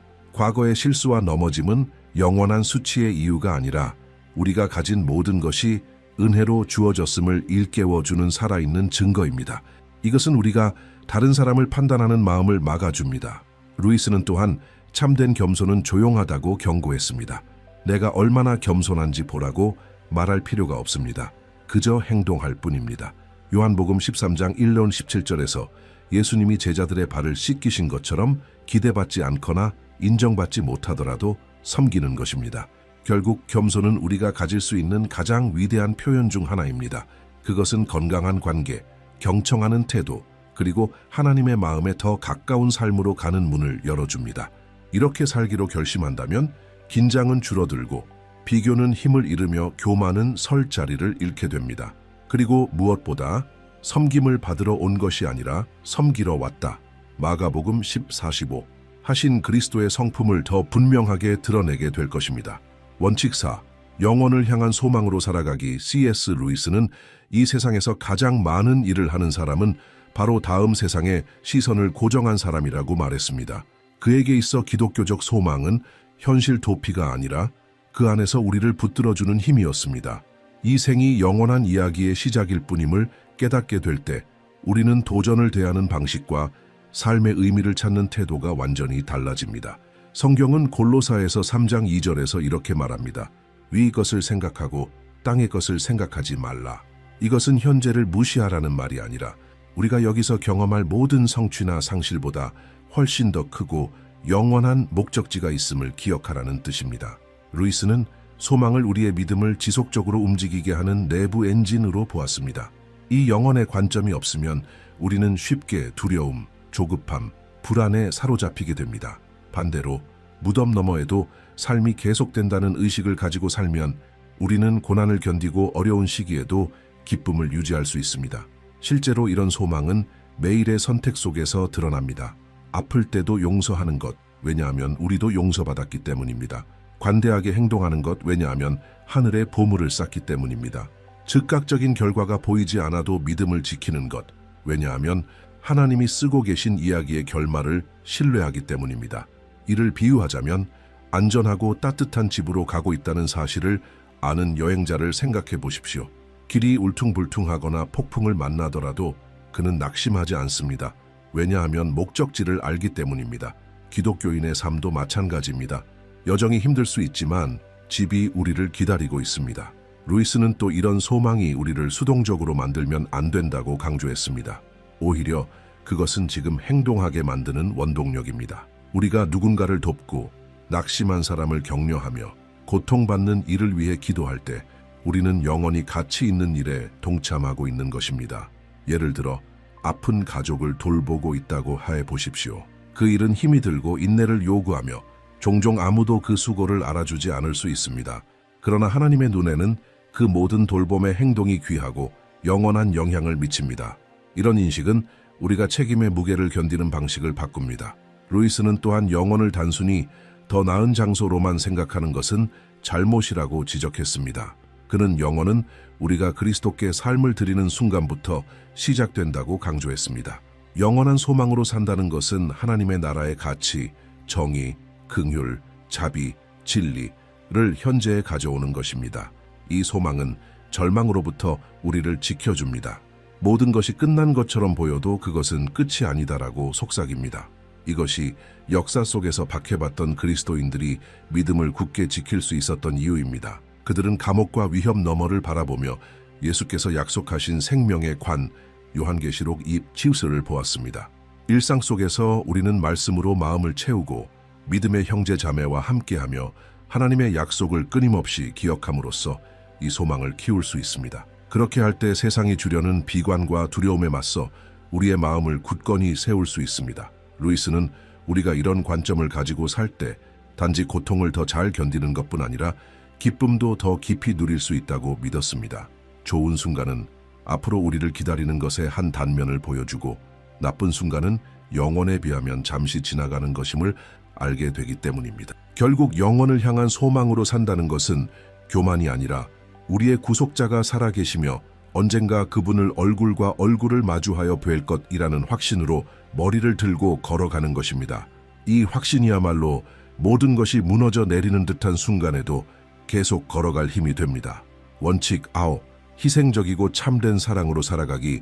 C.S. 루이스는 사랑에 대해 깊이 있는 통찰을 가지고 있었습니다. 그는 진정으로 사랑한다는 것은 위험을 무릅쓰는 것이라고 말했습니다.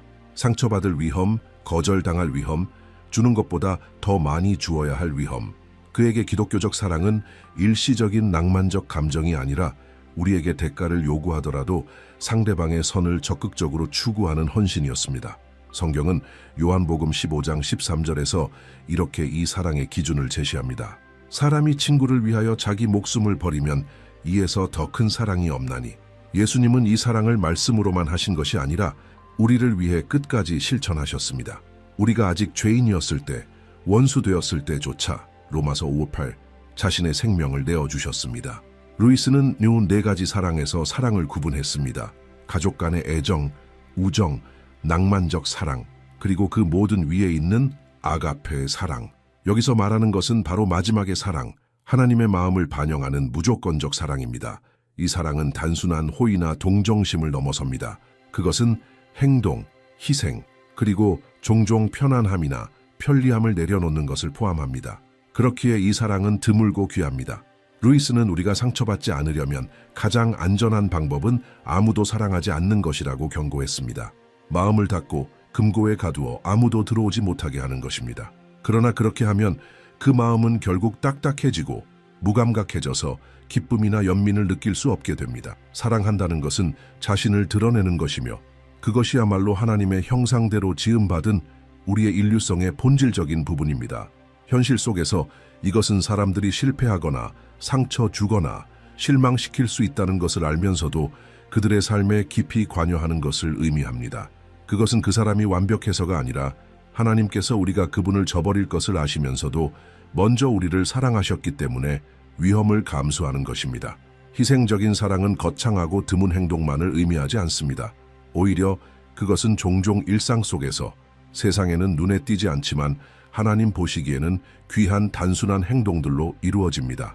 예를 들어 성인이 된 자녀가 노부모를 정기적으로 찾아가 집안일을 도와주고 100번은 들은 이야기를 인내와 애정으로 다시 들어주는 것, 혹은 친구가 장례 중인 다른 친구를 위해 무슨 말을 해야 할지 몰라도 그 곁에 있기 위해 도시 반대편까지 가는 것, 또는 형편이 넉넉하지 않음에도 자신의 월급 일부를 어려움에 처한 가정을 돕기 위해 기부하는 것, 혹은 아픈 상처를 주었던 사람을 용서하고 복수가 아닌 화해를 선택하는 것. 이 모든 상황 속에는 대가가 있습니다. 시간, 에너지, 자원, 혹은 자존심. 바로 이 대가가 희생적인 사랑의 본질을 이룹니다. 루이스는 진정한 사랑은 소유욕이 아니라고 강조했습니다. 사랑은 통제하거나 조종하거나 상대를 자신의 이익에 맞추어 바꾸려 하지 않습니다. 소유욕 있는 사랑은 상대를 숨 막히게 하지만 참된 사랑은 자유롭게 하고 격려하며 상대가 성장하도록 돕습니다. 심지어 그 길이 나와 다른 방향이라도 말입니다. 이는 예를 들어 한 아버지가 자신의 이루지 못한 꿈을 자녀에게 강요하는 대신 그들이 스스로의 재능과 부르심을 발견하도록 돕는 것을 의미합니다. 또는 진정한 친구가 옳은 결정을 지지하면서 그것이 그 친구가 먼 곳으로 떠나는 것을 의미하더라도 받아들이는 것을 뜻합니다. 희생적인 사랑에서 가장 어려운 점 중 하나는 그것이 마음이 내킬 때에만 하는 것이 아니라는 것입니다. 종종 사랑은 마음이 뜨겁지 않아도 의식적으로 선택하는 행동이며 하나님께 드리는 순종의 행위입니다. 예수님은 우리가 사랑을 쉽게 느낄 때만 하라고 말씀하지 않으셨습니다. 그분은 네 이웃을 네 자신과 같이 사랑하라 마태복음 22:39 하셨고, 심지어 너희 원수를 사랑하라 마태복음 5:44 고도 말씀하셨습니다. 이것은 기독교적 사랑이 자격이나 조건이 아니라 그리스도의 성품을 반영하는 것임을 상기시킵니다. 희생적으로 사랑하기 위해 우리는 종종 우리 안의 장벽부터 넘어야 합니다. 교만, 섬기거나 용서를 구하는 것을 막는 마음, 두려움, 너무 가까이 다가가 상처받을까 하는 마음, 무관심, 사람들을 스쳐 지나가면서도 진심으로 보지 않는 마음. 루이스는 이러한 장벽이 우리가 하나님께 받은 사랑을 바라볼 때 무너진다고 믿었습니다. 받을 자격이 없는데도 사랑받았다는 사실을 깊이 이해할수록 우리는 보답을 바라지 않고 사랑할 수 있게 됩니다. 위대한 사랑을 드러내는 작은 행동들, 시간이 남지 않아도 힘든 시간을 보내고 있는 사람에게 전화하기, 감사 인사를 기대하지 않고 아픈 이웃을 위해 식사를 준비해주기, 자신의 휴식 시간을 양보해 아이나 노인 혹은 도움이 필요한 이를 돌보기, 누군가가 털어놓고 싶어 할 때 성급한 조언 없이 끝까지 인내하며 들어주기. 이런 행동들은 작아 보이지만 함께 모이면 그리스도의 사랑이 살아 움직이는 강력한 증거가 됩니다. 많은 경우 희생적인 사랑은 즉각적인 보상을 주지 않습니다. 어쩌면 그 사람이 당신의 노력을 알아차리지 못할 수도 있습니다. 그러나 루이스는 이 사랑이 결코 헛되지 않다고 말했을 것입니다. 하나님의 눈에는 모든 사랑의 행동이 기록되며 그 영향력은 지금 우리가 측량할 수 있는 것보다 훨씬 클 수 있습니다. 게다가 이렇게 사랑하며 사는 사람은 놀라운 사실을 발견합니다. 더 많이 줄수록 평안과 목적, 그리고 진정한 기쁨을 더 많이 받게 된다는 것입니다. 사랑은 다른 자원들과 달리 나눌수록 고갈되지 않고 오히려 배가 됩니다. 결국 희생적으로 사랑한다는 것은 그리스도께서 사신 것처럼 사는 것입니다. 우리를 위해 아무것도 아끼지 않으신 그분의 본을 따라 사랑 때문에 기꺼이 자신을 소모하는 것입니다. 그리고 우리의 행동이 하나님의 사랑을 세상에 비추는 거울이 되게 하는 것입니다. C.S. 루이스는 그리스도인이 다른 사람들에게 작은 그리스도가 되도록 부름받았다고 말했습니다. 이는 예수님을 대신한다는 의미가 아니라 그분이 우리를 통해 사시도록 내어드린다는 뜻입니다. 그리고 그 어떤 것도 전심으로 자신을 내어주는 사랑만큼 이를 잘 드러내지는 못합니다. 이 여정 동안 우리는 C.S. 루이스의 가르침을 깊이 살펴보며 어떻게 하면 더 가볍고 더 깊으며 하나님의 마음에 더 가까운 삶을 살 수 있는지를 발견했습니다. 각 원칙은 영적 퍼즐의 한 조각과 같았습니다. 하나만으로도 가치 있지만 모두 합쳐질 때 믿음이 우리의 삶 모든 영역을 어떻게 변화시키는지 선명한 그림이 완성됩니다. 첫 번째 원칙은 상황보다 하나님의 돌보심을 신뢰하는 것이 매일의 맡김의 행위임을 상기시켰습니다. 길이 혼란스러워 보여도 운전대를 붙잡으려는 싸움을 멈추고 주님이 길을 아신다는 사실 속에 쉬는 것과 같습니다. 두 번째 원칙은 고통이 아무리 아플지라도 변화의 길이 될 수 있음을 보여주었습니다. 루이스는 금이 불 속에서 정련되듯 우리의 믿음도 폭풍을 지나며 하나님이 단 한 방울의 눈물도 헛되이 하지 않으신다는 확신 속에서 강해진다고 가르쳤습니다. 세 번째 원칙은 겸손이 참된 위대함의 열쇠임을 강조했습니다. 자신을 덜 생각하는 것이 아니라 자기 자신에 대해 덜 생각하고 다른 이들과 하나님의 나라를 교만과 허영보다 우선하는 것입니다. 이 덕목은 끊임없는 인정 욕구에서 우리를 자유롭게 하며 배우고 섬기고 성장하도록 마음을 엽니다. 네 번째 원칙은 영원을 향한 소망으로 사는 것의 중요성을 가리켰습니다.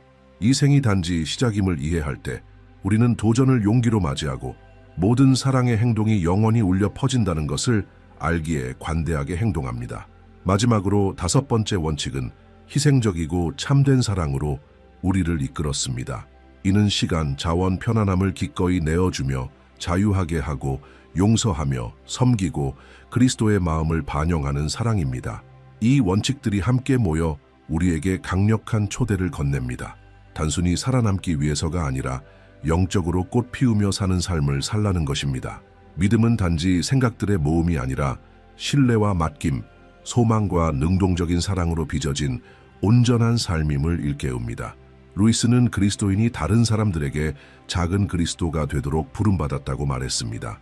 이것은 우리의 행동과 말, 태도가 하나님의 사랑과 은혜가 세상으로 흘러가는 통로가 되게 하는 것을 의미합니다. 우리가 이 5가지 원칙을 삶에 적용할 때 단지 더 큰 평안과 목적을 경험할 뿐만 아니라 믿음이 실제 삶 속에서 어떻게 작동하는지 보여주는 살아있는 증인이 됩니다. 제가 드리는 초대는 단순하면서도 깊습니다. 이번 주에 이 원칙 중 하나를 선택하여 실천해 보십시오. 어쩌면 하나님께 걱정을 맡기는 것일 수 있고 누군가를 용서하는 것일 수 있으며 더 겸손하게 행동하는 것, 낙심한 이를 격려하는 것, 혹은 구체적으로 사랑을 표현하는 것일 수도 있습니다. 기억하십시오. 그리스도를 향해 내딛는 한 걸음은 하나님께서 창조하신 당신의 참된 모습에 가까이 가는 한 걸음이기도 합니다. 루이스가 말했듯이 그보다 더 좋은 길은 없습니다. 너희 염려를 다 주께 맡기라. 이는 그가 너희를 돌보심이라. 베드로전서 5:7. 이 말씀은 오늘 우리가 나눈 모든 것의 핵심을 담고 있습니다. 신뢰하고 인내하며 섬기고 소망하며 사랑하는 것. 당신이 지고 있는 짐의 무게가 어떠하든 마주한 도전이 얼마나 크든 여전히 아픈 상처가 있든 하나님은 변함없이 신실하시고 곁에 계십니다. 우리가 그분 안에 가진 소망은 결코 실패하지 않으며 그분의 사랑은 우리를 붙드는 힘입니다. 그러니 가벼운 마음으로 나아가십시오. 주님께서 매 걸음마다 함께 하시고 마침내 얼굴과 얼굴을 마주하는 날까지 동행하십니다. 이제 특별한 초대를 드립니다. 오늘 말씀 중 당신의 마음에 가장 깊이 울린 것을 한 문장으로 댓글에 남겨주세요. 성경 구절이어도 좋고 영감을 받은 생각이거나 짧은 간증이어도 됩니다. 당신의 그 한마디가 다른 누군가의 소망을 새롭게 할 수 있습니다. 아직 구독하지 않으셨다면 지금 구독하시고 알림을 설정하여 믿음을 세우는 메시지를 계속 받아보십시오. 그리고 화면에 나타날 다음 영상을 꼭 시청하세요. 그 안에서 우리는 그리스도와의 여정을 더 깊이 나누고 삶을 변화시키는 진리를 함께 발견하게 될 것입니다. 당신은 지금 힘든 시기를 겪고 있을지도 모릅니다. 외롭고 잊혀진 듯한 느낌이 들면서도 동시에 어떤 거대한 일이 다가오고 있다는 직감이 들어 혼란스러울 수 있습니다. 아마도 하나님이 계획하시는 일을 이해하고자 하는 기대감이 당신 안에서 커지고 있을 것입니다. 오랜 기다림에도 불구하고 포기하지 않겠다는 결심은 여전히 굳건합니다. 오늘 긍정적인 메시지를 전해드리고자 합니다. 하나님께서 당신이 상상하지도 못한 길을 열고 계십니다. 이는 당신의 자존심을 부풀리기 위함이 아니라 신성한 약속을 확인시키기 위함입니다. 아직도 의심이 드십니까? 주목해야 할 특정한 징조들이 있습니다. 그것들을 보게 되면 하나님께서 준비하신 놀라운 일이 다가오고 있음을 알게 될 것입니다. 곧 다가올 일들이 당신을 깜짝 놀라게 할 것입니다.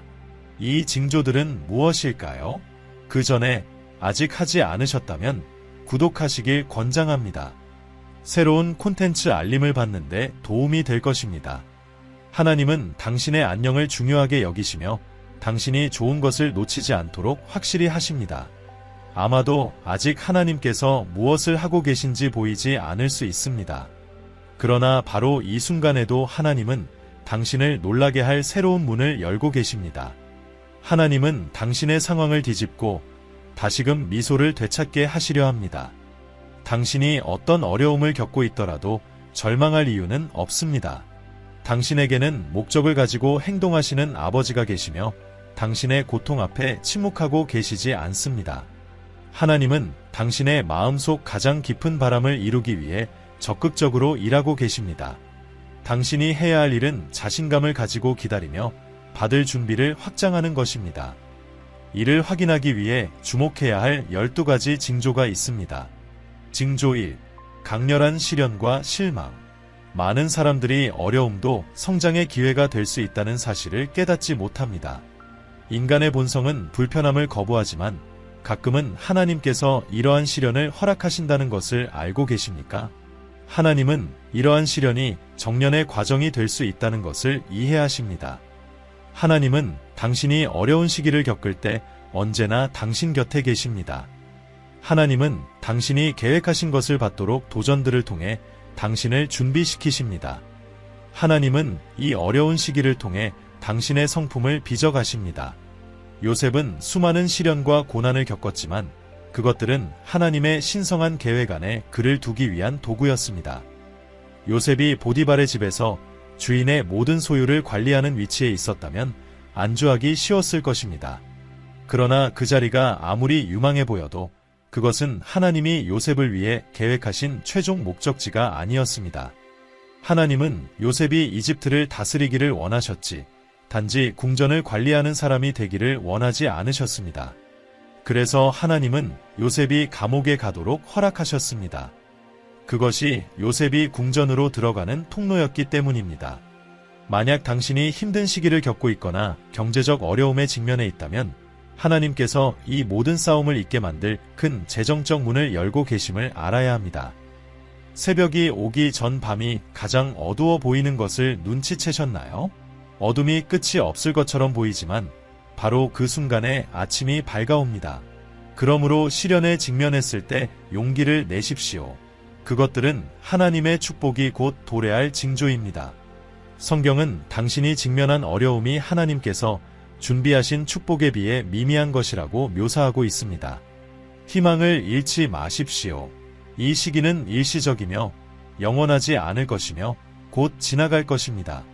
하나님께서 곧 열어주실 새로운 문은 당신이 겪었던 모든 고통을 능가하고 보상해 줄 것입니다. 하나님께서 가장 어두운 골짜기에서도 당신과 함께 걸으며 출구가 없다고 여겨지는 곳에서 길을 만들고 계신다는 사실을 항상 기억하십시오. 베드로전서 5장 10절에는 이렇게 기록되어 있습니다. 모든 은혜의 하나님 곧 그리스도 안에서 너희를 그의 영원한 영광에 이르게 하신 이가 잠깐 고난을 당한 너희를 친히 온전하게 하시며 굳건하게 하시며 강하게 하시며 털털하게 하시리라. 약함의 순간에 하나님의 은혜가 충분하다는 것을 생각해 보십시오. 거절과 불확실함에 직면했을 때 하나님께서 당신을 붙들고 계심을 기억하십시오. 하나님은 당신을 진흙 속에서 건져내어 당신의 발을 견고한 땅 위에 두실 것입니다. 신호 2.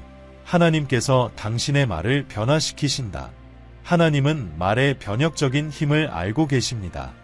그래서 하나님께서는 당신이 말하는 것이 그분이 당신의 삶을 위해 갖고 계신 목적과 일치하도록 보장하십니다. 하나님께서 문을 열 준비를 하실 때 그분은 먼저 당신의 말을 조정하기 시작하십니다.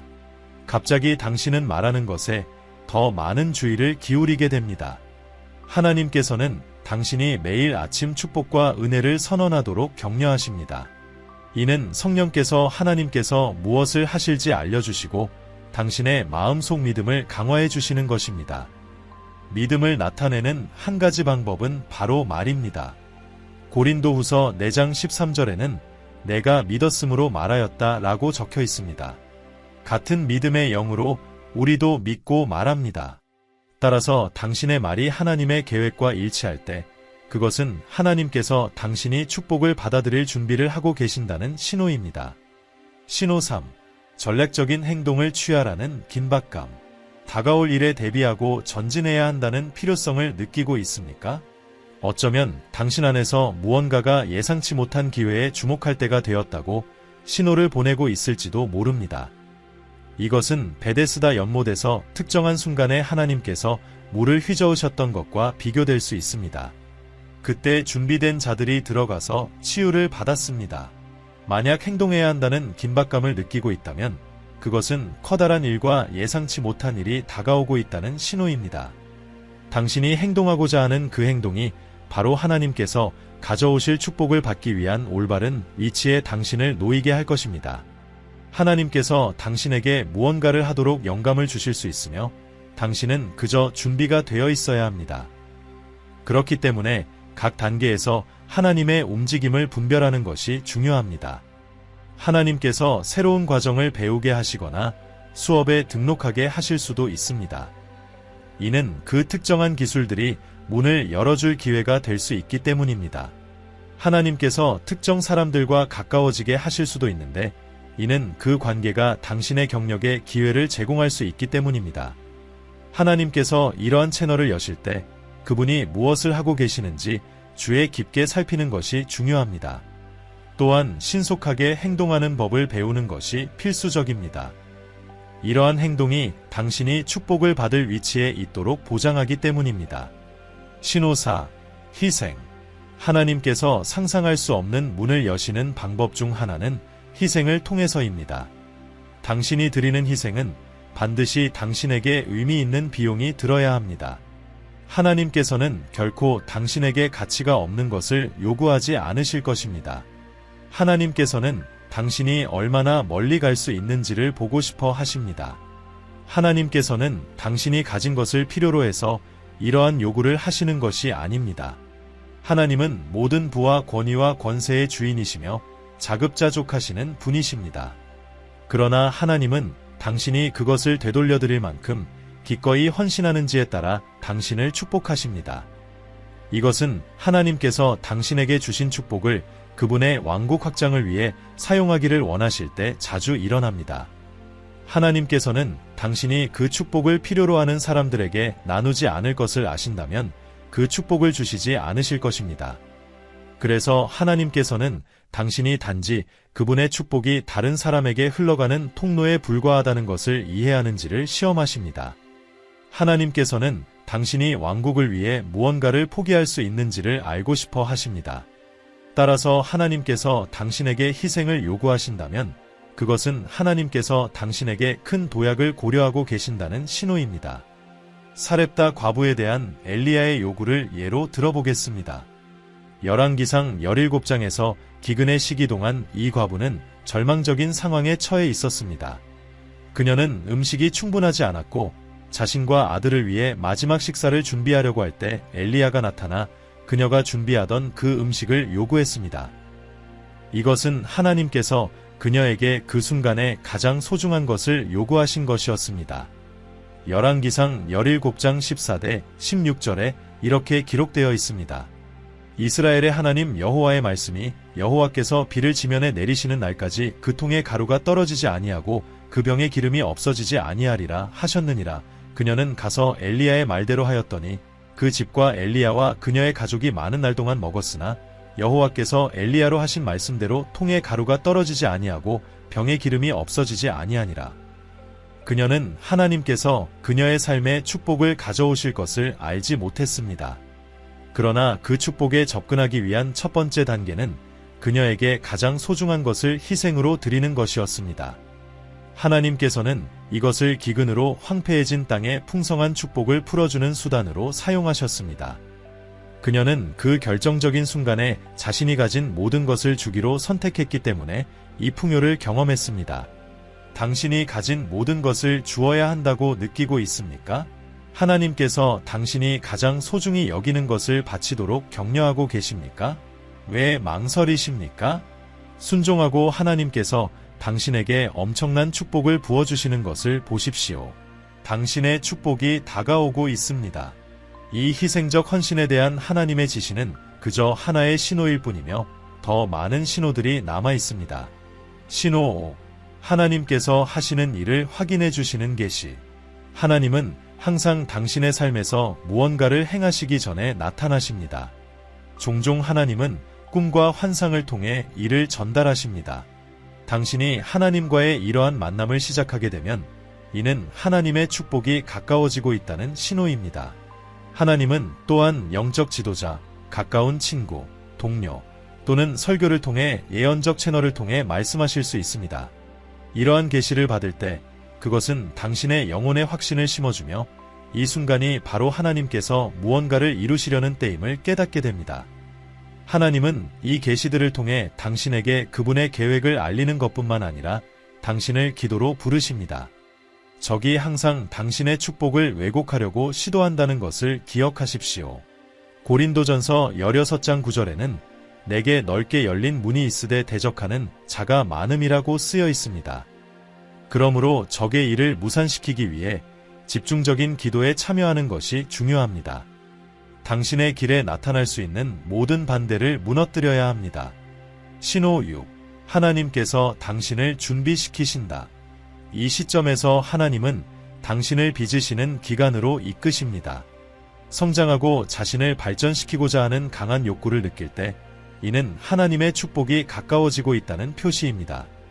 하나님은 이 시간을 사용하여 당신을 곧 나타날 기회들에 대비시키십니다. 하나님은 당신의 훈련과 일관성에 힘쓰시며 당신의 사고방식을 확장시키고 학습의 과정을 통해 당신을 이끌어 가십니다. 때로는 하나님께서 당신의 마음을 강화하여 다가올 일을 준비시키려 하실 수 있습니다. 왜냐하면 때로는 당신 자신의 마음이 하나님께서 이루고자 하시는 일에 장애물이 될 수 있기 때문입니다. 이 과정에서 당신은 관점을 확장하고 하나님의 계획과 당신의 사고방식을 일치시키는 성경이나 영적 서적을 공부하라는 충동을 느낄 수 있습니다. 이러한 충동이 나타날 때 하나님과 함께 걷는 것이 필수적입니다.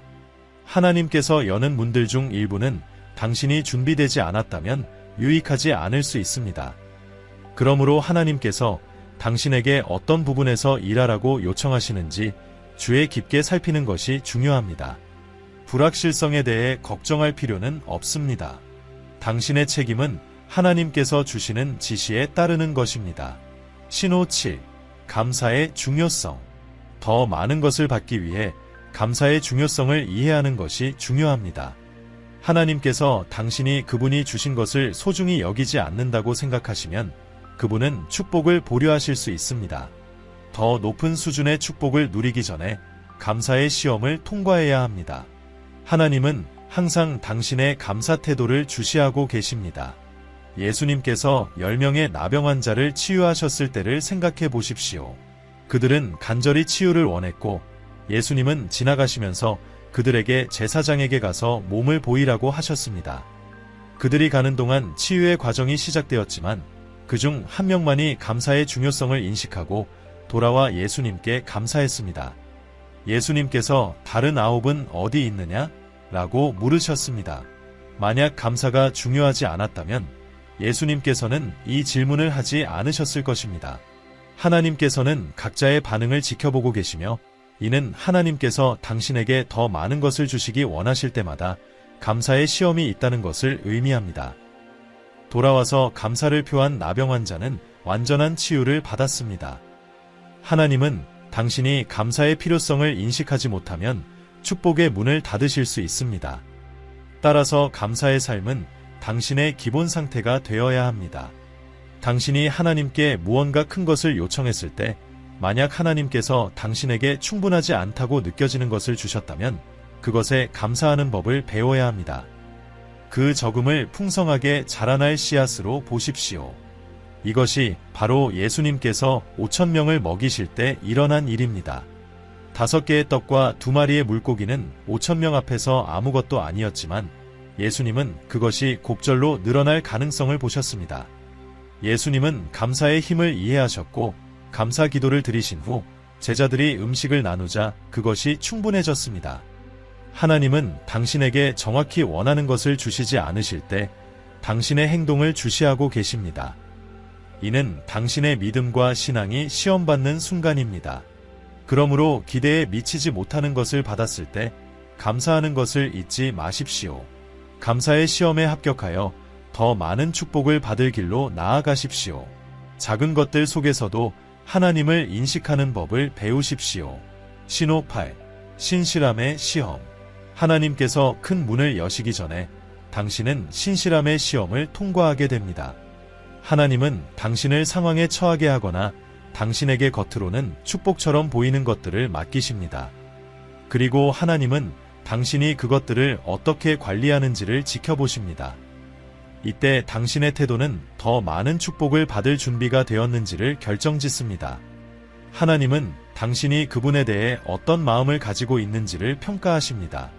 하나님이 약속하신 축복의 일부분만 주셨을 때 당신은 여전히 신실하게 남을 수 있습니까?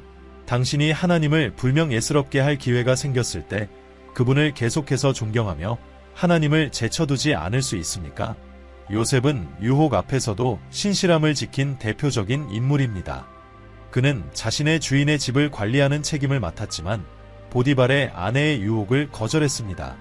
요셉은 이미 축복을 받고 있었지만 그는 유혹에 굴복하지 않음으로써 하나님에 대한 신실함을 지켰습니다. 요셉은 하나님께 대한 경외심을 유지함으로써 더 많은 것을 받을 자격을 얻었습니다. 만약 그가 유혹에 빠졌다면 이집트의 총리가 될 기회를 잃었을 것입니다. 당신이 순간적인 쾌락에 굴복하는 것을 선택하면 사실상 하나님의 축복을 타협하는 것이며 진짜 금을 가짜로 바꾸는 것과 같습니다. 하나님은 또한 새로운 문을 여시기 전에 당신의 감사의 수준을 시험하십니다. 하나님은 당신이 요청한 것의 일부만을 주실 때 당신의 마음이 어떤 상태인지를 주시하십니다. 그것이 기대에 미치지 않더라도 그 순간을 인식하고 감사하는 것이 중요합니다. 이러한 상황에서 감사와 신실함은 하나님께서 준비하신 큰 축복들을 받을 준비가 되었는지를 결정짓는 중요한 요소입니다. 그러므로 마음을 바르게 하고 작은 일에 신실하며 기도로 준비하면서 하나님께서 당신의 삶에서 곧 이루실 일을 기다리십시오. 신호 9. 신적 조율. 하나님께서 당신을 위해 새로운 문을 여실 때 그분은 당신의 발걸음을 그분의 뜻과 일치시키기 시작하십니다. 당신의 행동이 하나님께서 준비하신 축복의 방향과 조화를 이루기 시작하는 것을 느낄 것입니다. 종종 이러한 일들을 우연이라 생각할 수 있지만 사실은 하나님의 손길이 당신의 삶에서 일하고 있는 것입니다. 요셉이 감옥에 있을 때의 경험을 떠올려 보십시오. 그는 꿈을 해석해줄 사람이 필요했던 사람들과 만났고 그중 한 명이 요셉을 왕에게 추천함으로써 요셉이 이집트의 총리가 되는 길을 열어주었습니다. 비슷한 예로 나오미와 룻의 이야기를 생각해 보십시오. 깊은 슬픔 속에서 나오미는 고향으로 돌아가기로 결심했고 룻은 그녀를 따라갔습니다. 이 결정은 룻이 보아스를 만나 결혼하게 된 신적 조율이었고 이를 통해 하나님은 나오미의 기쁨을 회복시키셨습니다. 하나님께서 당신의 모든 결정에서 당신을 인도하고 계심을 깨달았을 때 이는 하나님께서 당신에게 곧 열어주실 문을 준비시키기 위한 방법임을 알아야 합니다. 신호 10. 고리. 하나님께서 당신을 위해 큰 일을 준비하실 때 그분은 당신을 고립의 시기로 이끄십니다. 하나님은 당신을 일상적인 생활에서 떼어놓고 그분과 직접적으로 소통할 수 있는 상황으로 이끄십니다. 또한 하나님은 당신의 삶에서 그분의 축복에 방해가 될 수 있는 특정 사람들을 제거하십니다. 이 고립의 시간은 하나님께서 당신에게 가르치려 하시는 것에 집중하고 다가올 일에 대비하기 위해 필수적입니다. 종종 이 시기는 외롭거나 불편할 수 있지만 영적 성장과 하나님의 계획에 당신의 삶을 맞추기 위해 매우 중요합니다. 이 기간 동안 하나님의 임재를 구하고 그분의 목소리를 듣고 하나님께서 당신을 위해 준비하신 새로운 단계를 준비하는 것이 중요합니다. 이 고립의 시기를 신적 준비로 이해하고 받아들이는 것은 하나님께서 당신의 삶에서 곧 이루실 큰 일들을 위한 중요한 위치를 확보하는 데 필수적입니다. 신호 11. 내적 불편함 또는 불만족. 하나님께서 당신의 삶에 새로운 문을 여시려 할 때 내적 불편함이나 현재 상황에 대한 불만족이 나타나는 경우가 있습니다. 겉으로 보기에는 모든 것이 잘 되고 있음에도 불구하고 당신은 마음속 깊은 곳에서 무언가 더 큰 것이 다가오고 있다는 느낌을 받을 수 있습니다. 이것은 감사하지 않다는 의미가 아니라 현재의 삶이 아닌 더 큰 목적으로 당신이 창조되었음을 암시하는 것입니다. 이러한 불편함은 일이나 일상적인 루틴, 심지어는 인간관계에 대한 것일 수 있습니다. 하나님께서는 이 느낌을 통해 당신을 깨우고 당신의 삶의 다음 단계로 준비시키고 계실 수 있습니다. 이 불편함은 하나님께서 당신을 현재의 안락함에서 벗어나 새로운 것과 더 큰 것을 위해 준비시키고 있다는 신호입니다. 하나님께서는 당신이 더 많은 것을 추구하고 새로운 기회를 탐색하며 당신의 삶을 그분의 목적과 더 직접적으로 일치시키는 변화를 이끌어내도록 하십니다. 만약 당신이 이러한 불만족을 경험하고 있다면 하나님께 기도하며 그분이 당신에게 다음으로 무엇을 하시기를 원하시는지에 대해 인도하심을 구하는 것이 중요합니다. 새로운 방향을 모색하거나 새로운 프로젝트에 투자하거나 당신의 삶에서 중요한 변화를 이룰 시기일 수 있습니다. 이 불편함은 하나님께서 일하고 계시며 새로운 문이 곧 열릴 것임을 나타내는 신호입니다. 신호 12. 순종. 하나님께서 당신을 새로운 단계로 이끄실 때 그분은 당신의 순종을 요구하십니다. 이 행위는 당신이 하나님을 사랑함을 나타내는 표현입니다. 단지 하나님께서 말씀하시는 것을 이해하는 것만으로는 충분하지 않습니다. 그분이 주시는 지시를 따르는 것이 중요합니다. 때로는 하나님께서 당신에게 불편하거나 비합리적으로 보이는 행동을 요구하실 수 있지만 그분의 지시에 따르는 것이 필수적입니다.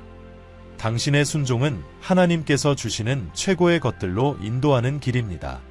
하나님께서 아브라함에게 주신 지시를 생각해 보십시오. 그것들은 극도로 도전적인 것처럼 보였지만 아브라함은 그 지시를 따랐습니다. 아브라함은 자신의 고향을 떠나 알지 못하는 곳으로 갔으며 하나님께 세부 사항을 묻지 않고 그저 신뢰하며 따랐습니다. 하나님께서 할례를 명령하셨을 때 아브라함은 그것을 하나님에 대한 사랑과 경외심의 행위로 기꺼이 받아들였습니다. 이와 마찬가지로 당신이 가장 어려운 상황에서도 순종할 준비가 되어 있을 때 하나님께서는 당신에게 가장 큰 축복의 문을 여십니다. 순종은 하나님의 약속과 계획을 열어주는 열쇠입니다. 하나님은 아브라함의 헌신을 알고 계셨지만 여전히 이삭을 희생하라는 시험을 하셨습니다. 아브라함은 다시 한번 순종으로 응답했습니다. 갈릴리 가나의 혼인 잔치에서 하인들은 예수님이 물을 항아리에 채우라고 하신 지시를 따랐고 그 결과 최고의 포도주가 만들어졌습니다. 그들은 자신의 이해를 신뢰하지 않고 예수님의 명령에 순종했습니다. 사렙다의 과부도 마찬가지로 엘리야의 말을 따라 매우 어려운 상황에서도 순종했습니다. 때로 하나님의 지시는 비합리적으로 보일 수 있습니다. 예를 들어 베드로는 밤새 고기잡이에 실패했지만 예수님이 다시 그물을 던지라고 하셨을 때 순종했습니다. 누가복음 5장 5대 7절에서 시몬은 선생님, 우리들이 밤이 새도록 수고하였으되 잡은 것이 없지만 말씀에 의지하여 내가 그물을 내리리이다 라고 답했습니다. 그렇게 하자 그는 너무 많은 물고기를 잡아 그물이 찢어질 정도가 되었습니다. 베드로는 하나님의 말씀에 순종했기 때문에 기적을 경험했습니다. 이 이야기들은 하나님께서 당신의 순종을 통해 축복을 풀어주신다는 사실을 보여줍니다. 아브라함은 세대를 이어가는 언약을 받았고 가나의 혼인 잔치에 있던 손님들은 순종의 결과로 최고의 포도주를 맛보았으며 사렙다의 과부는 결핍에서 풍요로움으로 변화되었습니다. 이 말씀들을 깊이 생각해보고 당신의 마음을 살펴보십시오. 하나님께서 주신 지시들에 당신은 어떻게 응답하고 있습니까? 당신은 하나님께 기꺼이 순종하고 있습니까? 그렇다면 그것은 당신의 축복이 가까이 있다는 신호일 수 있습니다. 이제 하나님께서 다가올 축복들을 알리기 위해 사용하시는 신호들을 알게 되었습니다. 이 신호들이 나타날 때마다 그것들을 잘 받아들이는 법을 배우는 것이 중요합니다. 현재 어떤 단계에 있든지 간에 각 신호를 성장의 기회로 여겨야 합니다. 하나님께서 당신에게 맡기신 작은 것에 충실하십시오. 요셉은 자신이 높은 위치에 오를 꿈이 이렇게 엄청나게 실현되어 이집트의 총리가 될 것이라고는 전혀 상상하지 못했습니다. 그는 그저 신실함을 유지하며 하나님과 자신의 주인을 존경하고 악을 피하며 감옥에 있는 동안에도 겸손한 마음을 지켰습니다. 그의 신실함을 인정하신 하나님께서는 요셉을 높여주셨습니다. 하나님께서 당신에게 맡기신 작은 일에 대한 신실함을 인정하실 때까지 그분은 더 많은 것을 주지 않으실 것입니다. 현재 당신의 삶의 이 단계에서 해야 할 일에 집중하는 법을 배우는 것이 중요합니다. 작은 일에 대한 신실함이 당신을 더 큰 것을 받을 자격이 있는 사람으로 만듭니다. 하나님께서 당신에게 맡기신 일에 순종하고 신실하게 행동할 때 당신은 그분이 준비하신 큰 일들에 대비하고 있는 것입니다. 하나님은 신실함을 보상하십니다. 작은 일에 신실한 자에게는 더 많은 것이 주어질 것입니다. 당신이 문이 열리기를 원한다면 하나님께서 맡기신 모든 일에 부지런해야 합니다. 직장에서의 승진이나 인상을 기대한다면 당신의 책임에 대한 태도를 바꿔야 합니다. 맡겨진 일에 진지함과 능력을 보여주는 것이 필수적입니다. 최선을 다해 일하고 성실하게 임하며 최고를 다하십시오. 하나님께서는 당신의 신실함을 지켜보시며 적절한 때가 되면 당신의 이름을 승진을 결정할 사람들의 마음에 새겨주실 것입니다. 그 순간 하나님께서는 당신을 그분의 은혜로 감싸주시고 당신이 완전히 자격이 없다고 느끼는 영역에서도 당신을 돕게 하실 것입니다. 또한 성령의 음성에 순종하는 법을 배우는 것이 중요합니다. 그분이 주시는 지시는 항상 당신을 기회의 자리로 인도할 것입니다. 성령님은 당신이 필요한 접근을 어디에서 찾을 수 있는지를 정확히 알고 계시므로 항상 그분의 인도하심을 신뢰하는 것이 중요합니다. 주님 앞에서 양처럼 순종하며 시편 23편에서 말한 것처럼 주님을 당신의 목자로 삼을 때 부족함이 없음을 기억하십시오. 하나님께서 당신의 모든 필요를 채우실 책임을 맡으시기 때문입니다. 그분의 말씀에 귀를 기울이면 당신은 항상 그분의 축복을 향한 올바른 길에 있을 것입니다. 하나님께서 당신에게 기부할 기회를 열어주실 때마다 그 기회를 전적으로 순종하여 따르십시오. 만약 아브라함이 이삭을 희생할 준비가 되어 있지 않았다면 그는 약속된 축복을 받지 못했을 것입니다. 하나님께서는 아무것도 필요로 하지 않으시지만 그분이 당신에게 무언가를 포기하라고 하실 때 그것은 단지 당신의 마음 상태를 시험하시는 것입니다. 이것은 하나님께서 당신에게 부어주시려는 축복의 정도의 준비가 되었는지를 평가하는 마지막 시험입니다.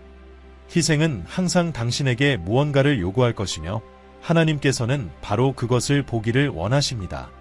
이것은 당신이 정말로 하나님을 존경하며 하나님보다 더 중요한 것은 없음을 보여줍니다. 하나님께서 당신이 그분이 요구하시는 것을 기꺼이 포기할 준비가 되어 있음을 보시면 그분은 당신이 열릴 문을 받을 준비가 되었다고 판단하십니다. 또 다른 중요한 측면은 하나님에 대한 당신의 사랑입니다. 고린도전서 2장 9절에는 기록된 바 하나님이 자기를 사랑하는 자들에게 예비하신 모든 것은 눈으로 보지 못하고 귀로 듣지 못하고 사람의 마음으로 생각하지도 못하였다 함과 같으니라 라고 쓰여 있습니다. 하나님에 대한 당신의 사랑은 당신의 삶에서 문이 열리게 하는 보증입니다. 당신은 하나님께 당신이 그분의 관심사에 신경을 쓰고 있음을 보여주어야 합니다. 하나님을 깊이 경외하며 그분이 당신을 위해 하실 수 있는 것이 아니라 그분이 누구신지를 위해 그분을 경배하는 법을 배워야 합니다. 이 경외심을 나타내는 방법 중 하나는 그분의 계명을 지키는 것입니다. 하나님께 대한 사랑, 순종, 그리고 신실함의 자세를 유지하는 것이 그분의 축복을 경험하고 그분이 당신의 삶에서 열기를 원하시는 문에 접근하는 길입니다. 하나님께서 주시는 지시를 계속 따르며 그분이 요청하시는 일을 언제든지 기꺼이 행하십시오. 비록 그것이 중요한 것을 희생하는 것을 의미할지라도 말입니다. 그렇게 할 때 당신은 눈으로 본 적 없고 귀로 들은 적 없으며 인간의 마음으로 상상한 적 없는 하나님께서 당신을 사랑하는 이들에게 준비해 두신 놀라운 일들을 받을 준비가 되어 있을 것입니다. 기도합시다. 거룩하신 아버지, 내 삶에서 행하시는 놀라운 일들로 인해 주님을 찬양합니다. 주님께서 나를 축복의 통로로 선택해 주심에 감사드립니다. 모든 영광과 존귀가 주님께 속해 있습니다. 주님께서 나를 위해 계획하신 목적이 있음을 깊이 감사드립니다. 주님께서 여시는 놀라운 문들을 보여주셔서 감사합니다. 주님의 자비의 보좌 앞으로 나아가 저의 모든 허물을 깨끗이 씻어주시기를 간구합니다.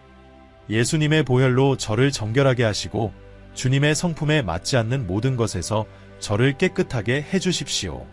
주님께서 준비하신 것을 위해 저를 준비시키기 위해 주신 신호들을 분별할 수 있도록 저를 능력 있게 하여 주시옵소서.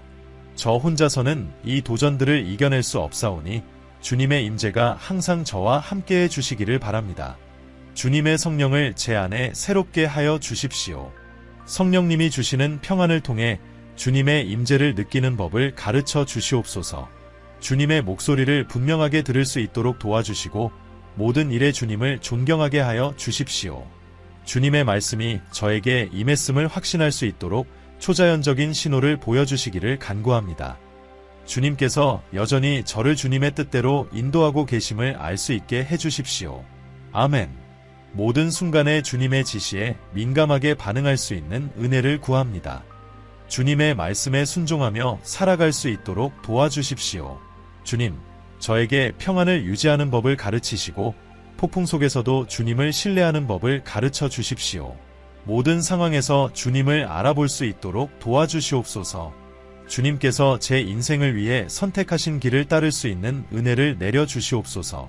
주님, 이 준비의 시기를 열정으로 걸어갈 수 있도록 가르쳐 주십시오. 제가 발전해야 할 영역들을 부담으로 여기지 않도록 도와주시옵소서. 피곤할 때 주님의 힘으로 저를 채우시고 달려갈 수 있는 힘을 더해 주시기를 간구합니다. 어려운 시기에 저를 강하게 하여 주시옵소서. 이 도전들이 저를 세우고 주님께서 내 삶에서 시작하시고자 하는 선한 일들을 위해 저를 정련하는 것임을 깨달을 수 있도록 도와주시옵소서. 주님, 제 마음의 용량이 더 커지기를 기도합니다. 언제나 주님의 관점에서 세상을 바라볼 수 있도록 도와주십시오. 제 인생을 주님이 기뻐하시고 주님의 계획을 이루는 방향으로 인도하여 주시옵소서. 주님, 저를 바른 사람들로 둘러싸 주셔서 혼란과 절망의 순간에도 주님의 진리를 말해줄 수 있도록 해주십시오. 주님께서 저를 인도하시는 모든 시기를 기꺼이 받아들일 수 있도록 저를 강하게 해주시옵소서. 주님께서 절대 저를 떠나지 않으시고 버리지 않으신다는 사실을 항상 기억하게 하여 주십시오. 주님께서 제 안에서 그리고 저를 통해 행하고 계신 일에 순종하겠습니다. 주님의 역사에 저항하지 않고 믿음으로 걸어갈 수 있는 은혜를 허락하여 주시옵소서. 매일 주님의 말씀을 공부함으로써 제 믿음을 키울 수 있도록 도와주시기를 간구합니다. 주님께서 제 삶에 가져오실 상상할 수 없는 축복들에 감사드립니다. 예수님의 이름으로 기도합니다. 아멘.